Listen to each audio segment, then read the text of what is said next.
this together. Is our God. Sing we how great is our God. Oh, we'll see how great is our God. How great is our God? Let's sing together one more time. How great is our God. Sing we how great is our God. Oh, we'll see how great is our God. He's the name above all names. He's the name above all names. He's worthy. He's worthy of all praise. And our hearts will sing how great is our God. He's the name above all names. He's the name above all names. He's worthy of all praise. And our hearts will sing how great is our God. Yes, Lord.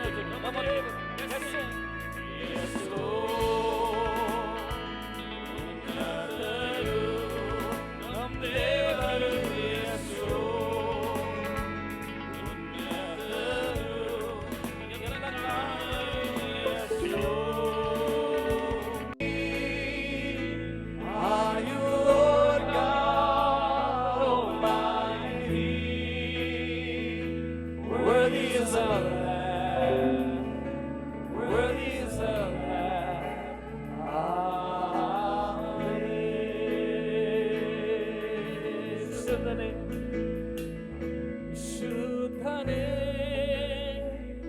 Shuddhane, Parishuddha Prabhuve, oh, Stuti ninage, Stuti ninage, Shuddhane, Shuddhane, Parishuddha Prabhuve, Stuti ninage, Stuti ninage. You are holy. You are holy. Oh, can we lift it up, church? Oh, holy God, you the Lord of creation. Oh, we lift you up in this place. Oh, worthy is the Lamb. Worthy is the Lamb. Oh, you are holy. Holy are you, Lord God Almighty. Worthy is the Lamb. Worthy is the Lamb. You are holy. Holy are you, Lord God Almighty. Worthy is the Lamb. Worthy is the Lamb. With one everybody. Shuddhane, Shuddhane, Parishuddha Prabhuve, Stuti ninage, Stuti ninage.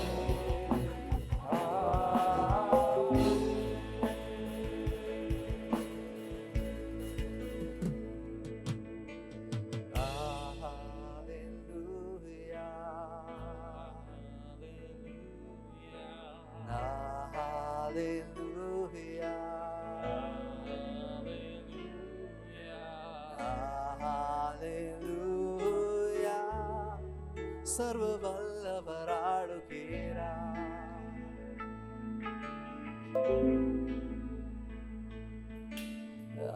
Hallelujah.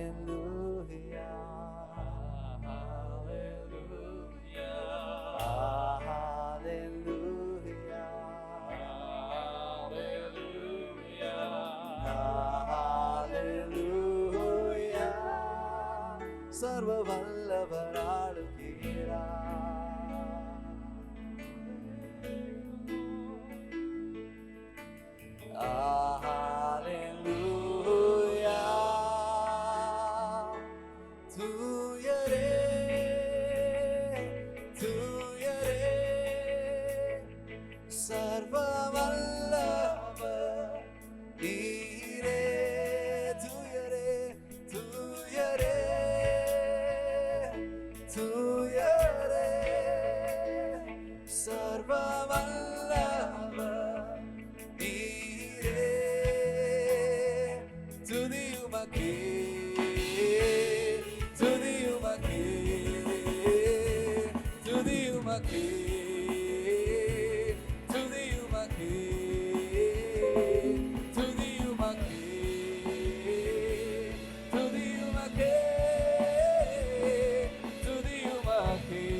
ಅದ್ಭುತವ ಮಾಡುವೆ, ನಿನ್ನ ಹಾಗೆ ಯಾರು ಇಲ್ಲ. ಆತನಿಗೆ ಹೇಳೋಣ, ನಿನ್ನ ಹಾಗೆ ಯಾರು. You are great, you are great, you do miracles so great, there is no one else like you, there is no one else like you. You are great, you do miracles so great, there is no one else like you, there is no one else like you. ನೀ ಉನ್ನತ, ನೀ ಉನ್ನತ, ಅದ್ಭುತವ ಮಾಡುವೆ, ನಿನ್ನ ಹಾಗೆ ಯಾರು ಇಲ್ಲ. ಅದನ್ನು ಹೇಳಿ, ನಿನ್ನ ಹಾಗೆ ಯೇಸುವೇ, ನೀ ಉನ್ನತ, ಅದ್ಭುತವ ಮಾಡುವೆ, ನಿನ್ನ ಹಾಗೆ ಯಾರು ಇಲ್ಲ, ನಿನ್ನ ಹಾಗೆ ಯಾರು ಇಲ್ಲ. ನೀ ಉನ್ನತ, ಅದ್ಭುತವ ಮಾಡುವೆ, ನಿನ್ನ ಹಾಗೆ ಯಾರು ಇಲ್ಲ, ನಿನ್ನ ಹಾಗೆ ಯಾರು ಇಲ್ಲ.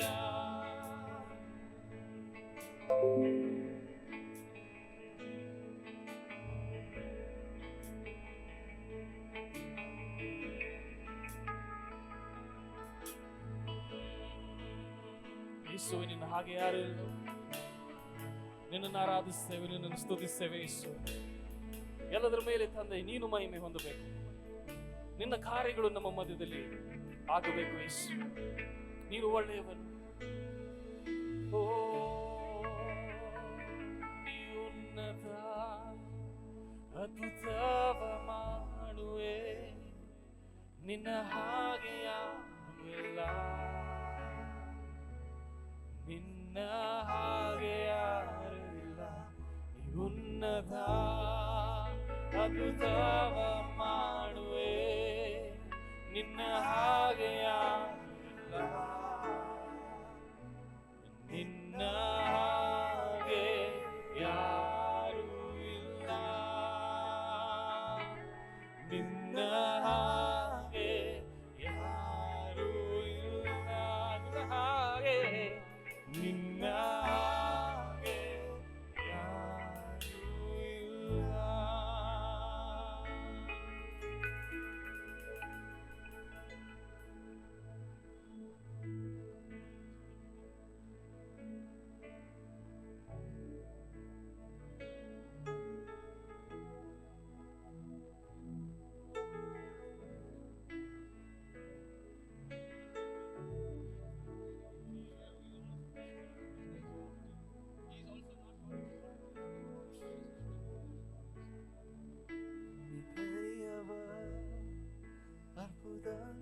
செய்பவர் உம்மை போல யாருமில்லை, உம்மை போல யாருமில்லை. நீ பெரியவர், அற்புதங்கள் செய்பவர் உம்மை போல யாருமில்லை, உம்மை போல யாருமில்லை, உம்மை போல யாருமில்லை, உம்மை போல யாருமில்லை.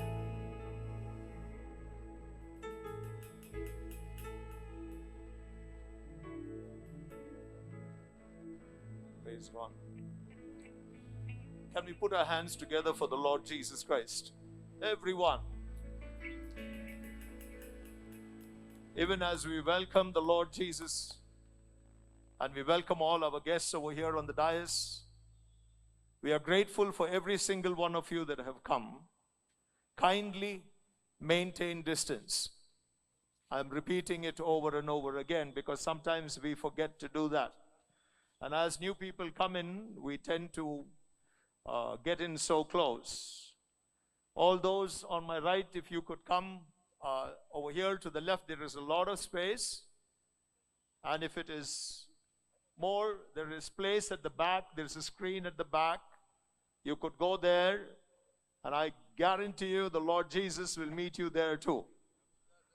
Not to worry about that. Even as we begin this time of letting our hearts be known to the Lord and to the people of this city and this nation, let us first begin with a reading from the Bible. I will call upon Brother Jairaj, who is the Associate Secretary of the All Karnataka United Christian Forum for Human Rights, to come and take a Bible reading, and we'll take it from there.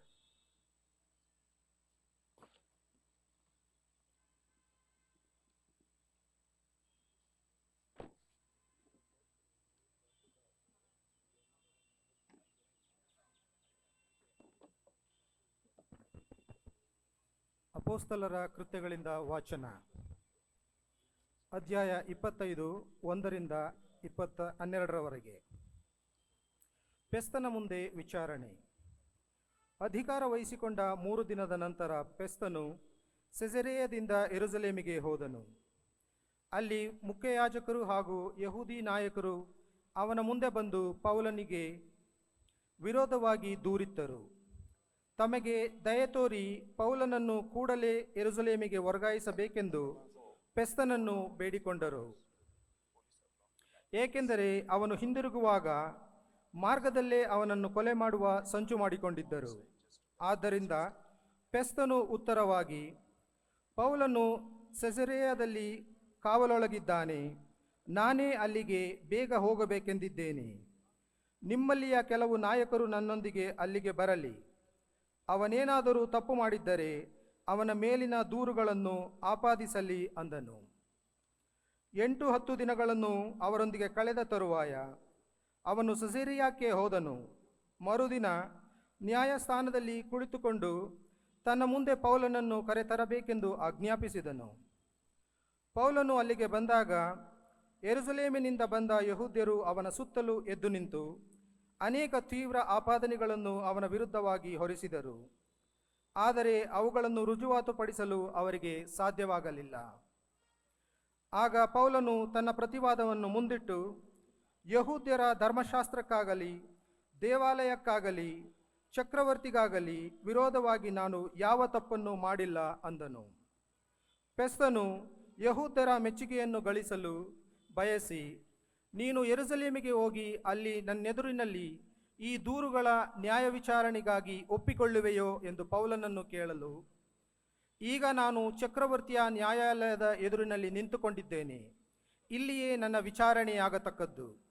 ನೀವೇ ಚೆನ್ನಾಗಿ ತಿಳಿದುಕೊಂಡಿರುವಂತೆ ನಾನು ಯಹೂದ್ಯರಿಗೆ ವಿರೋಧವಾಗಿ ಯಾವ ತಪ್ಪನ್ನು ಮಾಡಿಲ್ಲ. ಆದರೂ ಮರಣ ಶಿಕ್ಷೆಗೆ ಯೋಗ್ಯವಾದದ್ದೇನನ್ನಾದರೂ ಮಾಡಿದ ಅಪರಾಧಿ ನಾನಾಗಿದ್ದರೆ ಸಾಯಲಿಕ್ಕೂ ನಾನು ಹಿಂಜರಿಯುವುದಿಲ್ಲ. ಆದರೆ ಯಹೂದ್ಯರು ನನ್ನ ವಿರೋಧವಾಗಿ ತಂದಿರುವ ಆಪಾದನೆಗಳು ಸುಳ್ಳಾದವುಗಳಾದ್ದರಿಂದ ನನ್ನನ್ನು ಅವರಿಗೆ ಒಪ್ಪಿಸಲು ಯಾರಿಗೂ ಅಧಿಕಾರವಿಲ್ಲ. ನಾನು ನೇರವಾಗಿ ಚಕ್ರವರ್ತಿಗೆ ಮನವಿ ಮಾಡಿಕೊಳ್ಳುತ್ತೇನೆ ಎಂದು ಪೌಲನು ಉತ್ತರ ಕೊಟ್ಟನು. ಆಗ ಫೆಸ್ತನು ತನ್ನ ನ್ಯಾಯಸಭೆಯೊಂದಿಗೆ ಸಮಾಲೋಚನೆ ಮಾಡಿ, ನೀನು ಚಕ್ರವರ್ತಿಗೆ ಮನವಿ ಮಾಡಿಕೊಂಡಿರುವೆ, ಚಕ್ರವರ್ತಿಯ ಬಳಿಗೆ ಹೋಗು ಎಂದು ಉತ್ತರ ಕೊಟ್ಟನು ಎಂಬುದೇ. ದೇವರ ವಾಕ್ಯವಿದು.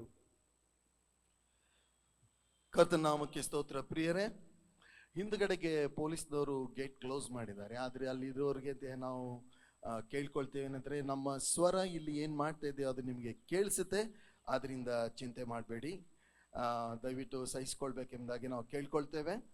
ಅಷ್ಟು ಮಾತ್ರವಲ್ಲ ಪ್ರಿಯರೇ, ನಮ್ಮ ದೊಡ್ಡ ಆಯುಧ ಯಾವುದಂತ ಹೇಳಿದ್ರೆ ಪ್ರಾರ್ಥನೆ. ನಾವೆಲ್ಲರೂ ಪ್ರಾರ್ಥನೆ ವ್ಯಕ್ತಿಗಳು. ಎಲ್ಲ ಸಭೆಗಳಲ್ಲಿ ನಾವು ಪ್ರಾರ್ಥನೆ ಮಾಡ್ತಾ ಇದ್ದೇವೆ. ಇವತ್ತು ಸಹ ನಾವು ಪ್ರಾರ್ಥನೆ ಮೂಲಕವಾಗಿ ನಾವು ಪ್ರಾರಂಭ ಮಾಡ್ತಾ ಇದ್ದೇವೆ. ಕರ್ನಾಟಕ ಯುನೈಟೆಡ್ ಕ್ರಿಶ್ಚಿಯನ್ ಫೋರಂನ ಕಾರ್ಯದರ್ಶಿ ಆಗಿರುವಂತ ಮಿಸಸ್ ಮೇರಿ ಅಕ್ಕಮ್ಮ ಅವರು ಮುಂದೆ ಬಂದು ನಮ್ಮನ್ನು ಪ್ರಾರ್ಥನೆಯಲ್ಲಿ ನಡೆಸ್ತಾರೆ.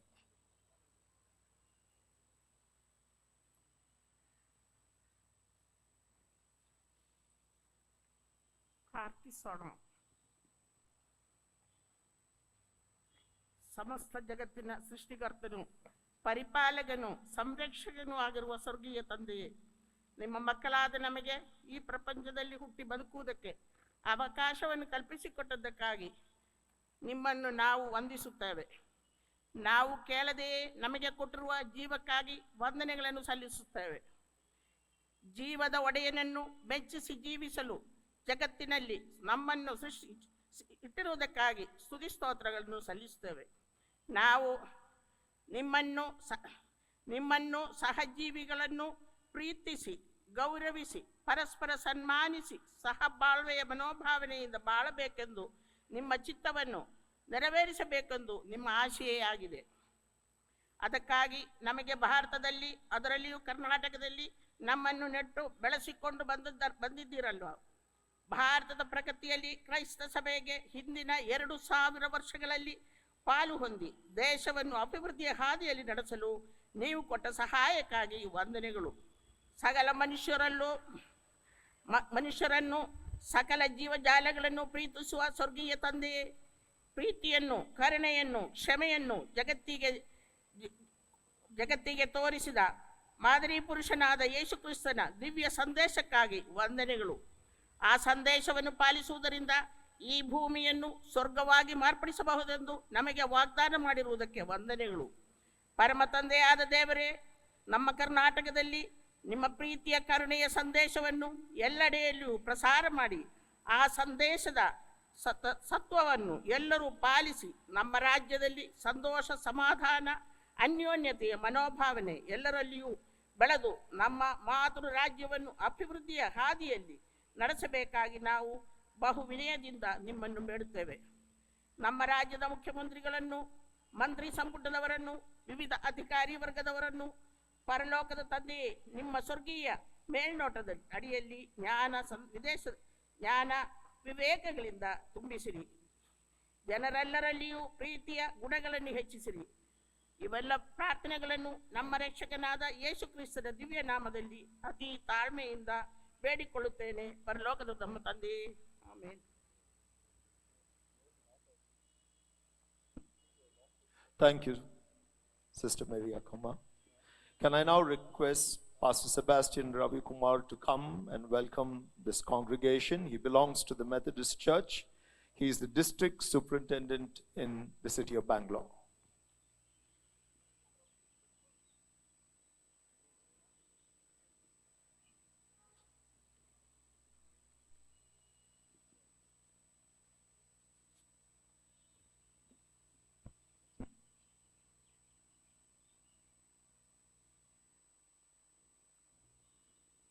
ಈ ದಿವಸ ನಾವೆಲ್ಲರೂ ಒಟ್ಟಾಗಿ all Karnataka United Christian Forum for Human rights ವೇದಿಕೆಯ ಮುಖಾಂತರ ಇಲ್ಲಿ ನಮಗೆ ನಮ್ಮ ಸರ್ಕಾರದಿಂದ ಆಗುತ್ತಿರುವ ಅನ್ಯಾಯದ ವಿರುದ್ಧವಾಗಿ ಶಾಂತಿಯುತವಾಗಿ ಧ್ವನಿ ಎತ್ತಲು ಸೇರಿ ಬಂದಿದ್ದೇವೆ.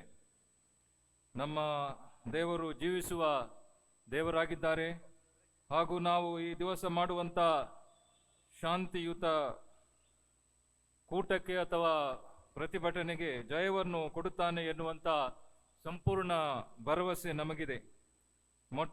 ಮೊದಲನೇದಾಗಿ ನಾನು ದೇವರಿಗೆ ಈ ಅವಕಾಶ ಕಲ್ಪಿಸಿ ಕೊಟ್ಟಿರುವುದಕ್ಕೆ ವಂದನೆಯನ್ನು ಸಲ್ಲಿಸುತ್ತೇನೆ.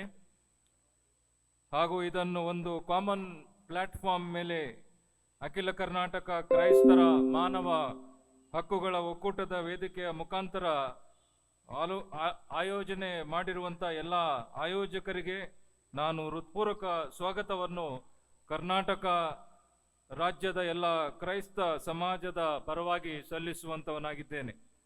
ಈ ದಿವಸ ನಮ್ಮ ಸರ್ಕಾರ ಯಾವ ನಿರ್ಧಾರ ತೆಗೆದುಕೊಳ್ಳಲು ಸಿದ್ಧವಾಗಿದೆ ಅಂದರೆ ಇದು ಬರೀ ಧಾರ್ಮಿಕ ಸ್ವಾತಂತ್ರ್ಯದ ವಿರುದ್ಧ ಅಲ್ಲ, ಧಾರ್ಮಿಕ ವಿಚಾರಧಾರೆ ವಿರುದ್ಧ ಅಲ್ಲ, ಧಾರ್ಮಿಕ ಚಟುವಟಿಕೆಗಳ ವಿರುದ್ಧ ಅಲ್ಲ.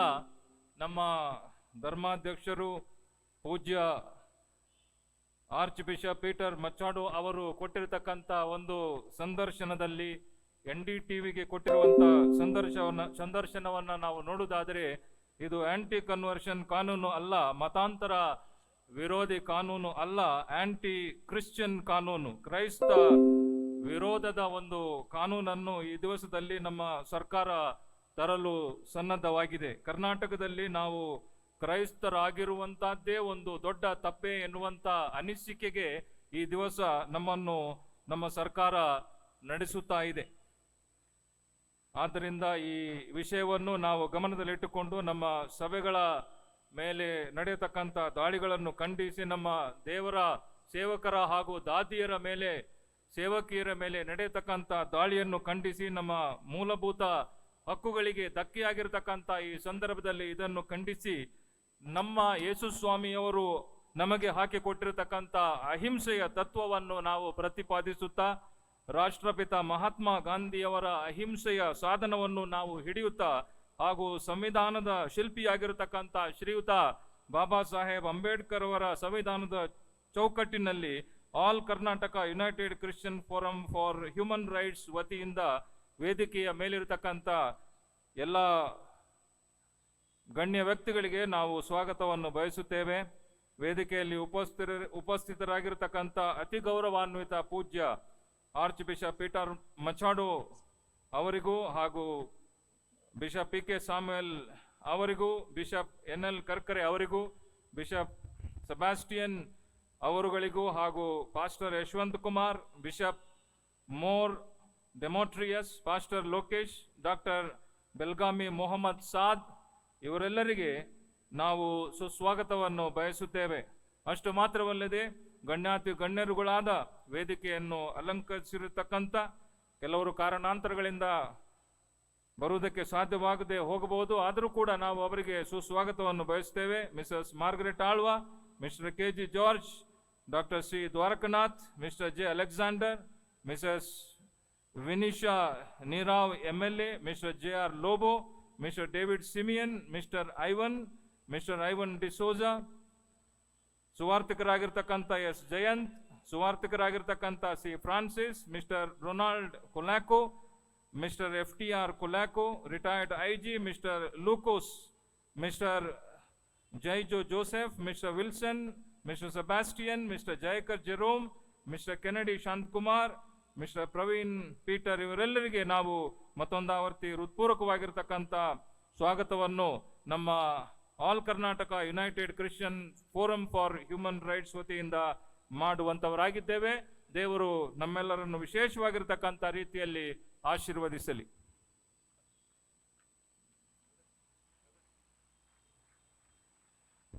ಸ್ವಾಗತಕ್ಕಾಗಿ, ಉತ್ತೇಜನಕ್ಕಾಗಿ ಹಾಗೂ ಒಳ್ಳೆಯ ಮಾಹಿತಿಯನ್ನು ಕೊಟ್ಟಿರುವಂಥ ಪಾಸ್ಟರ್ ಸೆಬಾಸ್ಟಿಯನ್ ರವಿಕುಮಾರ್ ಅವರಿಗೆ ವಂದನೆಯನ್ನು ಸಲ್ಲಿಸ್ತೇನೆ.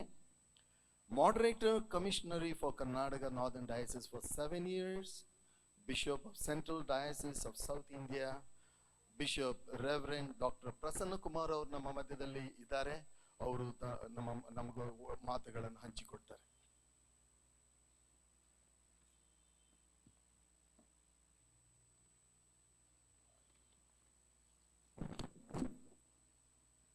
His Grace, Most Reverend Peter Machado, the President of the all Karnataka United Christian Forum for Human Rights, all the other dignitaries on the dais, my dear brothers and sisters in Christ.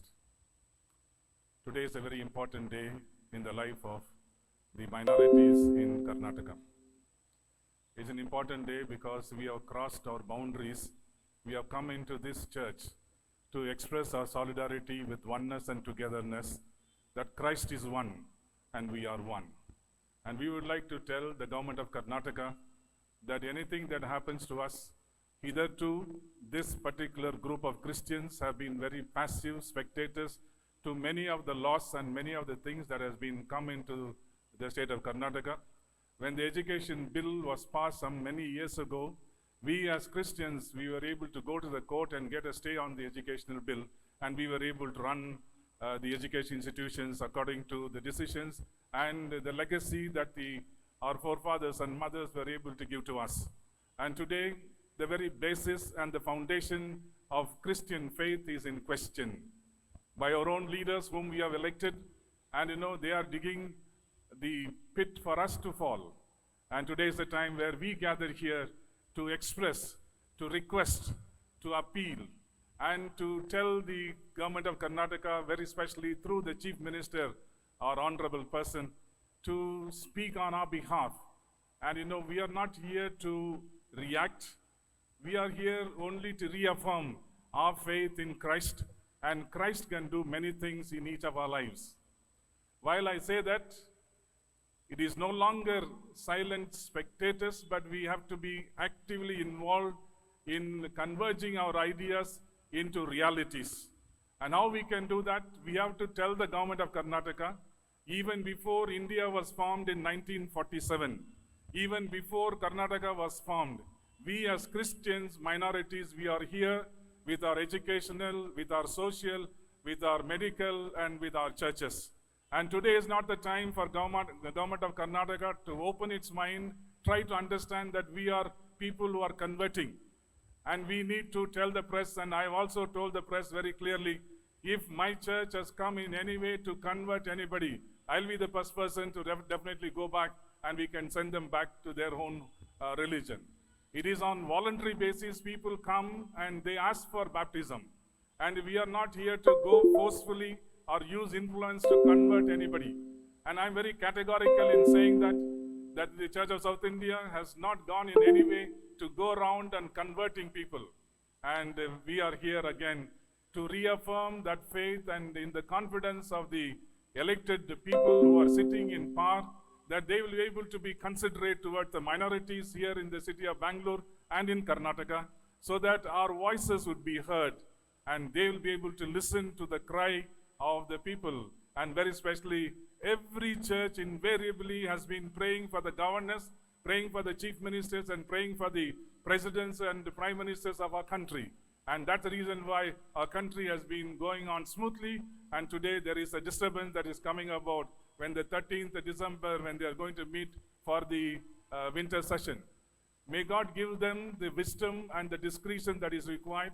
And this is a peace-loving community. This is a community which has always kept the law within themselves. And this is a community which has not gone out of its compound walls or premises in order to claim the rights. It is a community which is a law-abiding community. It is a community which has always paid its taxes in time. And it is a community which has always cooperated with any of the people who come to power. If this is a community, what is the respect that the government of Karnataka is showing to this community? We join with all the other minorities this evening, willing to go the extra mile and tell the government and tell the people in authority, we do really matter. They need to take us, and they cannot take us for granted. May this solidarity meeting this evening and the other meetings elsewhere have shown the government of Karnataka who we are. And may that spirit of unity and understanding go a long way in the ministry of our own individual institutions or the churches, so that we'll be able to uphold these ministers in power, that God would give them the discretion, so that in the winter session, this may not take place. Even if that takes place, it may not be in that speed with which people have been talking. May God give them the understanding. Continue to pray for the leaders of this land and continue to do the good work that God has begun in you, and He will help you to complete the task that God has given to us. Thank you for this opportunity, and I'm sure your own cooperation, your prayers, that extra mile that you go, and very especially during this Advent season, Jesus Christ journeying from the heavens to the earth. From deity, He became humanity. From spirit, He became flesh, reminding us He is one with us. He is with us in our journey. He is with us in our struggles. He is with us in everything that we do. May that child which changed the history of humanity bring the changes before Christmas, so that there will be peace, there will be happiness, there will be reconciliation, there will be oneness, there will be togetherness of all communities, so that we'll be able to say, here in Karnataka, we minorities are safe in the hands of the authorities. God bless you, and thank you for this opportunity.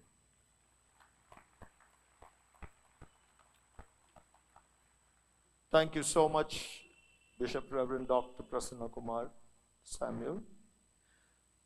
It's very clear that we are seeking peace, and we will continue to do so. I have a small announcement before I call in the next speaker. This announcement is for those at the back of this church.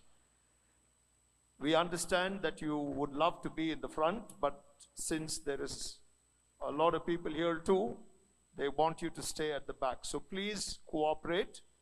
Continue to have social distance, and you can see me on the screen, and you can see all of us on the screen. Everything that's happening here is displayed on the same screen. And you can be there, stay at peace, and continue to seek that God would do what God can do best. Can I call upon Dr. C.S. Dwarkanath now to share a word with us? He is the former backward class commissioner, Government of Karnataka.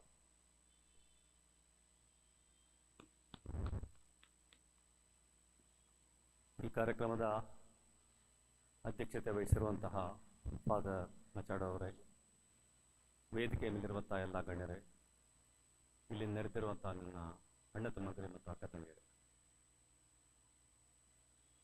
ಈ ದಿನದ ಈ ವಿಶೇಷ ಸಭೆಯನ್ನು ನೋಡಿದಾಗ ನಾನೊಬ್ಬ ಹಿಂದುಳಿದ ವರ್ಗಗಳ ಆಯೋಗದ ಅಧ್ಯಕ್ಷನಾಗಿ, ಬ್ಯಾಕ್ವರ್ಡ್ ಕ್ಲಾಸಸ್ ಕಮಿಷನ್ ಚೇರ್ಮನ್ ಆಗಿ ನಾನು ಮಾಡಿದಂಥ ಕೆಲವು ಕೆಲಸಗಳ ನೆನಪಕ್ಕೆ ಬರ್ತವೆ. How you are related to this?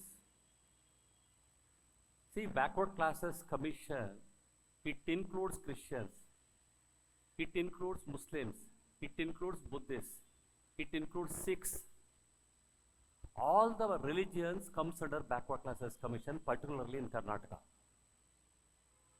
ಇಲ್ಲಿ ಯಾವುದು ಕೂಡ ಒಂದು ರಿಸರ್ವೇಷನ್ ಕೊಡಬೇಕಾದ್ರೆ ಅದಕ್ಕೆ ಯಾವುದೇ ಮೈನಾರಿಟಿ ಕಮಿಷನ್ ಕೊಡ್ತಾ ಇಲ್ಲ. Backward classes commission, because this commission is constituted under the directions of the Supreme Court of India. Supreme Court of ಇಂಡಿಯಾದ Indira Sawhney versus Union of India judgment ಅಲ್ಲಿ ಬ್ಯಾಕ್ವರ್ಡ್ ಕ್ಲಾಸಸ್ ಕಮಿಷನ್ನ ಕಾನ್ಸ್ಟಿಟ್ಯೂಟ್ ಮಾಡಿದಾಗ ಅಂತ ಒಂದು ಕಮಿಷನ್ ಒಳಗಡೆ ಕ್ರೈಸ್ತರನ್ನ category 3B ನಲ್ಲಿ ಕ್ರೈಸ್ತರಿದ್ದಾರೆ, category 2B ನಲ್ಲಿ Muslim ಸಮುದಾಯ ಇದೆ, ಕ್ಯಾಟಗರಿ 3B ನಲ್ಲಿ ಅಗೈನ್ ಜೈನರಿದ್ದಾರೆ, ಕ್ಯಾಟಗರಿ 2A ನಲ್ಲಿ ಬುದ್ಧಿಸ್ಟ್ ಇದ್ದಾರೆ, ಕ್ಯಾಟಗರಿ 2A ನಲ್ಲಿ ಮತ್ತೆ ಸಿಖ್ರಿದ್ದಾರೆ.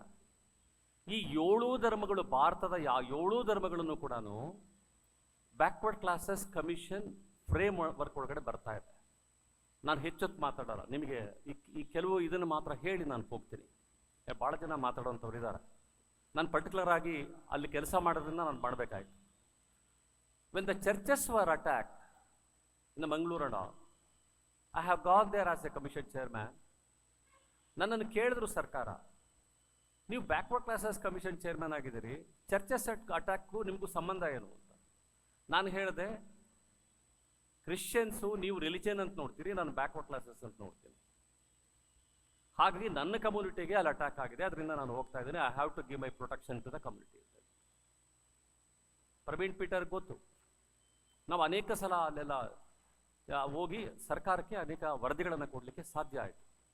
ನಾನು ಈ ಮಾತುಗಳನ್ನು ಯಾಕೆ ಹೇಳ್ತಾ ಇದ್ದೀನಿ ಅಂತಂದ್ರೆ, ಅಂಬೇಡ್ಕರ್ ಅವರು ಈ ರಿಸರ್ವೇಷನ್ ಪಾಲಿಸೀಸ್ ಇವೆಲ್ಲ ಮಾಡಿದಂತಹ ಸಂದರ್ಭದಲ್ಲಿ ಈ ಎಲ್ಲ ಕಮ್ಯುನಿಟಿಗಳನ್ನು ಸೇರಿಸ್ಕೊಂಡು depressed classes or backward classes ಅಂತ ಕರೆದ್ರೆ ಹೊರತು ರಿಲಿಜಿಯನ್ ಅಂತ ಕರೀಲಿಲ್ಲ.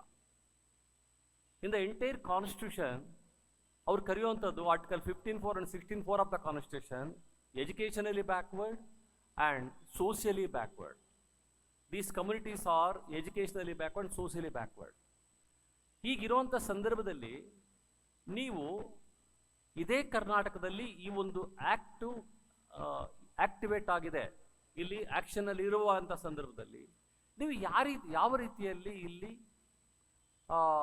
ರಿಸರ್ವೇಷನ್ ಅನ್ಲಾಫುಲ್ ರಿಸರ್ವೇಷನ್ ಇದನ್ನು ಅನ್ಲಾಫುಲ್ ಕನ್ವರ್ಷನ್ ಆ್ಯಕ್ಟ್ನ ಹೆಂಗೆ ತರ್ತೀರಿ?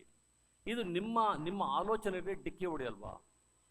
ನೀವೇ ಸಂವಿಧಾನಕ್ಕೆ ವಿರುದ್ಧವಾಗಿ ಮಾಡ್ತಾ ಇರುವಂಥ ಕೆಲಸ ಅಲ್ವಾ ಇದು ಅನ್ನೋಂಥ ನನ್ನ ಮುಂದೆ ಇರೋಂಥ ಪ್ರಶ್ನೆ.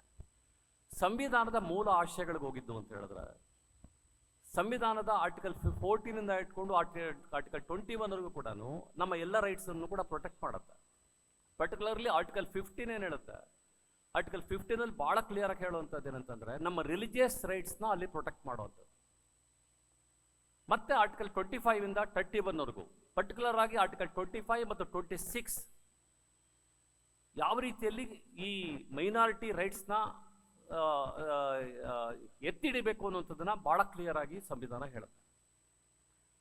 ಈ ಸನ್ನಿವೇಶದಲ್ಲಿ ನೀವು ತರುವಂತಹ ಬಿಲ್ ಇದೆಯಲ್ಲ, ಆ bill don't you think it is a ಕಾನ್ಸ್ಟಿಟ್ಯೂಷನ್ಗೆ ಎಗನಿಸ್ಟ್ ಆಗಿರುವಂಥದ್ದಲ್ವಾ? ಒಂದು ಸುಪ್ರೀಂ ಕೋರ್ಟ್ನ 13 ಜಡ್ಜ್ಗಳ ಒಂದು ಜಡ್ಜ್ಮೆಂಟ್ ಇದೆ, Keshavananda Bharatiya versus Union of India judgement ಅಂತ. ಆ ಜಡ್ಜ್ಮೆಂಟಲ್ಲಿ ಸಂವಿಧಾನದ ಮೂಲ ಆಶಯಗಳಿಗೆ ಯಾವ ಕಾರಣಕ್ಕೂ ಧಕ್ಕೆ ತರಬಾರದು ಅನ್ನೋಂಥದ್ದು ಬಹಳ ಕ್ಲಿಯರ್ ಆಗಿ ಹೇಳಿದೆ. ಈಗ ನೀವು ಆಕ್ಟ್ ತಂದಿದ್ದು ಅಂತ ಹೇಳಿದ್ರೆ ಅದು ಸಂವಿಧಾನಕ್ಕೆ ಮೂಲ ಆಶಯಕ್ಕೆ ಧಕ್ಕೆ ತರುವಂಥದ್ದಲ್ವಾ? ಹಂಗಾದ್ರೆ ನೀವು ಸಂವಿಧಾನ ವಿರೋಧಿಗಳ? ಇದನ್ನ ತರ್ತಾ ಇರೋರು ದೇಶದ್ರೋಹಿಗಳ? ಇದನ್ನ ತರ್ತಾ ಇರೋಂಥವ್ರು ಸಂವಿಧಾನ ವಿರೋಧಿಗಳ? ಈ ದೇಶದ ಯಾವ ಹಿಂದೂಗೂ ಕೂಡ ಇದು ಬೇಕಾಗಿಲ್ಲ. ಈ ದೇಶದಲ್ಲಿರುವಂತಹ ಕೆಲವು ಮತೀಯವಾದಿಗಳಿಗೆ, ಅವ್ರನ್ನ ನಾನು ಹಿಂದೂ ಅಂತಲೂ ಕರೆಯಲ್ಲ, ಕ್ರಿಶ್ಚಿಯನ್ ಅಂತಲೂ ಕರೆಯಲ್ಲ, ಮುಸ್ಲಿಂ ಅಂತಲೂ ಕರೆಯಲ್ಲ, ಏನೂ ಕರೆಯಲ್ಲ, ಮತೀಯವಾದಿಗಳು ಅಂಥವ್ರಿಗೆ ಮಾತ್ರ ಇಂಥವೆಲ್ಲ ಬೇಕು. ಬಹಳ ನೋವಿನಿಂದ ಹೇಳಬೇಕಾಗಿದೆ. ಇವತ್ತು ಕ್ರಿಶ್ಚಿಯನ್ಸು ಕನ್ವರ್ಷನ್ ಮಾಡ್ತಾ ಇದ್ದಾರೆ ಅಂತ ಹೇಳ್ಬಿಟ್ಟು ದೊಡ್ಡ ಬೊಬ್ಬೆ ಹೊಡಿತಾ ಇದ್ದಾರೆ. Will take the statistics. 2001 Christian ಸಮುದಾಯದ ಜನಸಂಖ್ಯೆ ಇದ್ದಿದ್ದು 1.9 ಕರ್ನಾಟಕದಲ್ಲಿ. ಈಗ 2011 ಜನಸಂಖ್ಯೆ 1.87, ಜಾಸ್ತಿನೇ ಆಗಿಲ್ವಲ್ಲ? ಬ್ರಿಟಿಷರು ಭಾರತಕ್ಕೆ ಸ್ವತಂತ್ರ ಕೊಟ್ಟಾಗ ಕ್ರೈಸ್ತರ ಜನಸಂಖ್ಯೆ ಒಟ್ಟಾರೆಯಾಗಿ 3% ಇದ್ದಿದ್ದು. ಆಫ್ಟರ್ 70 years, ಇವತ್ತು 70 ವರ್ಷ ಆಗಿದೆ, ಇವತ್ತಿಗೂ 3% ಇದೆ. ಹಂಗಾದ್ರೆ ಕನ್ವರ್ಷನ್ ಆಗಿರೋರೆಲ್ಲ ಏನಾದ್ರು? ಈ ಮೂಲಭೂತ ಪ್ರಶ್ನೆಗಳನ್ನ ನಾವಿವತ್ತು ನಮಗೆ ಹಾಕೋಬೇಕಾಗಿದೆ. ನಾವು ಭಾರತೀಯರು, ನಮ್ಮನ್ನ ದಯವಿಟ್ಟು ನಿಮ್ಮ ಸಣ್ಣತನಗಳಿಂದ ನಮ್ಮನ್ನು ಹೊಡಿಬೇಡಿ. ನಾವು ಭಾರತೀಯರಾಗೇ ಇರ್ತೀವಿ. ಇಲ್ಲೊಬ್ಬ ಹಿಂದೂ ಸತ್ತಿದ್ದು ಅಂತ ಹೇಳಿದ್ರೆ ನಾವು ಹೂಳ್ತಾರೆ. 3% ಜನ ಬಿಟ್ಟರೆ 97% ಹಿಂದೂಗಳನ್ನ ಹೂಳ್ತಾರೆ. ಇಲ್ಲಿರುವಂಥ ಮುಸ್ಲಿಮರನ್ನ ಹೂಳ್ತಾರೆ, ಕ್ರೈಸ್ತರನ್ನ ಹೂಳ್ತಾರೆ, ಸಿಖ್ಖರನ್ನ ಹೂಳ್ತಾರೆ. ಯಾಕೆ? ಈ ಭೂಮಿ ನಮ್ಮದು ಅಂತ. This land belongs to us, ನಮ್ಮದು, ಅದಕ್ಕೋಸ್ಕರ ಉಳ್ತಾರೆ. ಈ ಭೂಮಿ ನಮ್ಮದಲ್ಲದೆ ಇದ್ದಿದ್ರೆ ಸುಟ್ಟು ಬಿಟ್ಟು ನಿಮ್ಮ ದೇಶಕ್ಕೆ ಹೋಗು ಅಂತೇಳಿ ಬೂದಿ ಮಾಡಿ ಯಾವುದೊಂದು ಸಮುದ್ರಕ್ಕೋ ನೀರಿಗೋ ಬಿಟ್ಬಿಡ್ತಾ ಇದೆ. ಅರ್ಥ ಮಾಡ್ಕೊಳ್ಳಿ ಇದನ್ನ. ಈ ಭರತ ಭೂಮಿ ನಮ್ಮ ಭೂಮಿ ಇದು. ನನಗನ್ಸುತ್ತೆ ಯಾವ ಮುಸ್ಲಿಂ ಕೂಡ ಇಲ್ಲಿ ಯಾವುದೇ ಒಂದು ಇಸ್ಲಾಂ ಕಂಟ್ರೀಸಿಂದ ಬಂದಿದ್ದಲ್ಲ, ಇಲ್ಲಿರುವಂಥ ಯಾವ ಕ್ರೈಸ್ತ ಕೂಡ ಯಾವುದೇ ಕ್ರಿಶ್ಚಿಯನ್ ಕಂಟ್ರೀಸಿಂದ ಬಂದವನಲ್ಲ. ಹಾಗಾದ್ರೆ ನನ್ನ ಮೂಲಭೂತ ಪ್ರಶ್ನೆ ಇರುವಂಥದ್ದು, ನೀವು ಯಾಕೆ ಇಷ್ಟೊಂದು ಜನ ಇಷ್ಟು ಆಯ್ಕೆಗಳನ್ನು ಮಾಡಿಕೊಂಡ್ರು, ಧರ್ಮದ ಆಯ್ಕೆಗಳನ್ನು ಮಾಡಿಕೊಂಡ್ರು ಅಂತದ್ದು ನಮ್ಮ ಮುಂದೆ ಇರುವಂಥ ಪ್ರಶ್ನೆ. ಬಾಬಾ ಸಾಹೇಬ್ ಅಂಬೇಡ್ಕರ್ ಒಂದು ಹೇಳ್ತಾರೆ, ರಿಲಿಜಿಯನ್ ಅದು ಹುಟ್ಟಿನಿಂದ ಬರಬಾರ್ದು, religion it must be your choice ಅಂತ. ನಿಮಗೆ ಬುದ್ಧಿ ಬಂದ ಮೇಲೆ ನೀವು ಚಾಯ್ಸ್ ಆಗಬೇಕು. ನನಗೆ ರಿಲಿಜನ್ ಇಷ್ಟ ಇದೆ, ನಾನು ಹೋಗ್ತಾ ಇದ್ದೀನಿ ರಿಲಿಜನ್ಗೆ ಅನ್ನುವಂಥದ್ದು ಚಾಯ್ಸ್ ಆಗಬೇಕು ಅಂತ ಹೇಳ್ತಾರೆ. ಅದಕ್ಕೋಸ್ಕರನೇ ಅವರು 1956 ಅವರು ಬುದ್ಧಿಸಮ್ಗೆ ಹೋಗಿದ್ದು. ಸುಮಾರು 3,80,000 ಜನದಲ್ಲಿ ನಾಗಪುರದಲ್ಲಿ ಅವರು ಬುದ್ಧಿಸಮ್ಗೆ ಹೋಗ್ತಾರೆ. ಯಾಕೆ ಅಂತ ಕೇಳಿದ್ರೆ ಅವರಿಗೆ ಇಲ್ಲಿರುವಂಥ ಡಿಸ್ಕ್ರಿಮಿನೇಷನ್ ಇಷ್ಟ ಆಗಲಿಲ್ಲ. ಅವರು ಇಡೀ ಹಿಂದೂ ಧರ್ಮವನ್ನು ಅವರೆಲ್ಲೂ ಕ್ರಿಟಿಸೈಸ್ ಮಾಡ್ತಾ ಇಲ್ಲ. ಇವ್ರು ಏನು ಹೇಳ್ತಾ ಇದ್ದಾರೆ ಇವತ್ತು ಹಿಂದುತ್ವ ಅಂತ, ಅದನ್ನು ಕ್ರಿಟಿಸೈಸ್ ಮಾಡ್ತಾ ಇರೋಂಥದ್ದು. ಆ ಹಿಂದುತ್ವ ಅನ್ನೋಂಥದ್ದು ಇದೆಯಲ್ಲ, ಅದು ಹಿಂದೂಯಿಸಮ್ ಅಲ್ಲ. ನಾನೊಬ್ಬ ಅಪ್ಪಟ ಹಿಂದೂ. ನಾನು ಬಂದು ಈ ವೇದಿಕೆಯಲ್ಲಿ ಯಾಕೆ ಮಾತಾಡ್ತೀನಿ ಅಂತಂದ್ರೆ, ನನ್ನ ಹಿಂದೂ ಧರ್ಮ ನನಗೆ ಸೌಹಾರ್ದತೆಯನ್ನು ಕಲಿಸ್ಕೊಟ್ಟಿದೆ. ನನ್ನ ಹಿಂದೂ ಧರ್ಮ ನನಗೆ ಸೌಜನ್ಯವನ್ನು ಕಲಿಸ್ಕೊಟ್ಟಿದೆ.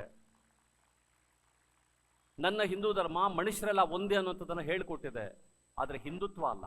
ಹಿಂದುತ್ವ ದ್ವೇಷವನ್ನು ಸಾರಿಸುವಂಥದ್ದು, ಹಿಂದೂ ಧರ್ಮ ಸಮಾನತೆಯನ್ನು ಸಾರುವಂಥದ್ದು. ಇದನ್ನು ನಾವು ಅರ್ಥ ಮಾಡ್ಕೋಬೇಕು. ನಮ್ಮ ಪ್ರತಿ ಶಬ್ದ ಕೂಡ ಒಂದು ಕ್ಲಾರಿಟಿ ಇರಬೇಕು ಅಂತ ನಾನು ಅದಕ್ಕೋಸ್ಕರ ಈ ಮಾತನ್ನು ಹೇಳ್ತಾ ಇದ್ದೀನಿ. ನಾನು ಬಂಧುಗಳೇ, ಸಂವಿಧಾನದ ಮೂಲಾಶಯಗಳ ಬಗ್ಗೆ ನಾನು ಆಗಲೇ ಹೇಳಿದ್ದೀನಿ. ಸಂವಿಧಾನದಲ್ಲಿ ಬರೀ ಅದು ಮನುಷ್ಯ ಕೇಂದ್ರಿತ ಮಾತ್ರ ಅಲ್ಲ, ಜೀವ ಕೇಂದ್ರಿತ. ಅಲ್ಲಿ ಪ್ರಾಣಿ ಪಶು ಪಕ್ಷಿಗಳಿಗೂ ಕೂಡ ಅವರು ರೈಟ್ಸ್ ಅನ್ನು ಕೊಟ್ಟಿದ್ದಾರೆ. ಗಿಡ ಮರಗಳಿಗೂ ಕೂಡ ರೈಟ್ಸ್ ಅನ್ನು ಕೊಟ್ಟಿದ್ದಾರೆ. ಪರಿಸರಕ್ಕೆ ಕೊಟ್ಟಿದ್ದಾರೆ, ನೀರಿಗೆ ಕೊಟ್ಟಿದ್ದಾರೆ, ನೆಲಕ್ಕೆ ಕೊಟ್ಟಿದ್ದಾರೆ ಅವರು ರೈಟ್ಸ್ ಅನ್ನ. ಇದನ್ನೆಲ್ಲ ಯಾಕೆ ಹೇಳ್ತಿದ್ದೀರಿ ಅಂತ ಹೇಳಿದ್ರೆ, ಅಷ್ಟು ಉದಾತ್ತವಾದಂತಹ ಒಂದು ಸಂವಿಧಾನದಲ್ಲಿ ಎಲ್ಲ ರಿಲಿಜಿಯಸ್ ಮೈನಾರಿಟೀಸ್ಗೂ ರೈಟ್ಸ್ ಇದೆ. ಆ ರಿಲಿಜಿಯಸ್ ಮೈನಾರಿಟಿ ರೈಟ್ಸ್ನ ಸರ್ಕಾರಗಳು ಅರ್ಥ ಮಾಡ್ಕೋಬೇಕು. ಅದು ಯಾವುದೇ ಸರ್ಕಾರ ಇರಲಿ, ಇವತ್ತು ಇಲ್ಲಿರುವಂಥ ಯಾವುದೇ ಸರ್ಕಾರ ಆಗಿರ್ಬೋದು, ಆ ಸರ್ಕಾರ ಮೊದಲು ಹೃದಯ ಬಿಚ್ಚಿ ಇದನ್ನು ನೋಡ್ಕೋಬೇಕಾಗತ್ತೆ. ಸೆನ್ಸಸ್ ಬಗ್ಗೆ ಹೇಳ್ತಾ ಇದ್ದಾರೆ. ಸೆನ್ಸಸ್ ಮಾಡಬೇಕಂತೆ ಕ್ರಿಶ್ಚಿಯನ್ ಇನ್ಸ್ಟಿಟ್ಯೂಷನ್ಸ್ನ. ವೈ? I don't understand. 1931 ಆದಮೇಲೆ ಜನರಲ್ ಸೆನ್ಸಸ್ ಕ್ಲೋಸ್ ಆಯಿತು. 1931 ಇವತ್ತರೆಗೂ ಸೆನ್ಸಸ್ ಮಾಡಿಲ್ಲ. ಮೊನ್ನೆ ಇದ್ದಂತಹ ಸಿದ್ದರಾಮಯ್ಯನವರ ಸರ್ಕಾರ ಸೆನ್ಸಸ್ ಮಾಡ್ತು ಬ್ಯಾಕ್ವರ್ಡ್ ಕ್ಲಾಸಸ್ ಕಮಿಷನಿಂದ. ಅದಕ್ಕೆ 200 ಕೋಟಿ ರೂಪಾಯಿನ ಕೊಡ್ತು. ಆ ಸೆನ್ಸಸ್ ರಿಪೋರ್ಟು ಇವತ್ತಿಗೂ ಕೂಡ ಕೊಳಿತಾ ಇದೆ, ಅದನ್ನು ಓಪನ್ ಮಾಡಿಲ್ಲ. ಒಂದು ಬ್ಯಾಕ್ವರ್ಡ್ ಕ್ಲಾಸಸ್ ಕಮಿಷನ್ ಸೆನ್ಸಸ್ ಮಾಡಿರುವಂಥ ಸಂದರ್ಭದಲ್ಲಿ, ಇಟ್ಸ್ ಎ ಜನರಲ್ ಸೆನ್ಸಸ್ ಮಾಡಿರುವಂಥ ಸಂದರ್ಭದಲ್ಲಿ, ಒಂದು ಮೈನಾರಿಟಿ ಕಮ್ಯುನಿಟಿನ ನೀವು ತಗೊಂಡು ಸೆನ್ಸಸ್ ಮಾಡುವಂಥ ದುರುದ್ದೇಶ ಏನು? ಇಲ್ಲಿ ಉದ್ದೇಶ ಇಲ್ಲ, ದುರುದ್ದೇಶ ಆಯಿತು ಅನ್ನೋದನ್ನು ಅರ್ಥ ಮಾಡ್ಕೊಳ್ಳಿ. ಒಂದು ಮೈನಾರಿಟಿ ಸಮುದಾಯ ಅಂತ ಕೂಡ ಯಾಕೆ ಸೆನ್ಸಸ್ ಮಾಡ್ತಾ ಇದ್ದೀರಿ? ಆ ಸೆನ್ಸಸ್ ಮಾಡುವಂಥ ಹಂಗಾದ್ರೆ ನಿಜವಾಗ್ಲೂ ನಿಮ್ಗೆ ಉದ್ದೇಶ ಆಗಿದ್ರೆ ಉದ್ದೇಶ ಬೇರೆ ಆಗಬೇಕಾಗಿತ್ತಲ್ಲ. ಅಕಾರ್ಡಿಂಗ್ ಟು 1881 ಸೆನ್ಸಸ್ ಅಲ್ಲಿ ನಮ್ಮ ಭಾರತದಲ್ಲಿರುವಂತಹ ಎಲ್ಲ tribal communities they belongs to no community, no religion. ಅವರು ರಿಲಿಜಿಯನ್ನು ಅವರು ಯಾವುದೇ ಒಂದು ಇದಕ್ಕೆ, ಯಾವುದೇ ಒಂದು ಧರ್ಮಕ್ಕೆ ಸೇರದೇ ಇರುವಂಥವ್ರು ಆಗಿದ್ದಂಥ ಸಂದರ್ಭದಲ್ಲಿ ಆ ಸಮುದಾಯವನ್ನ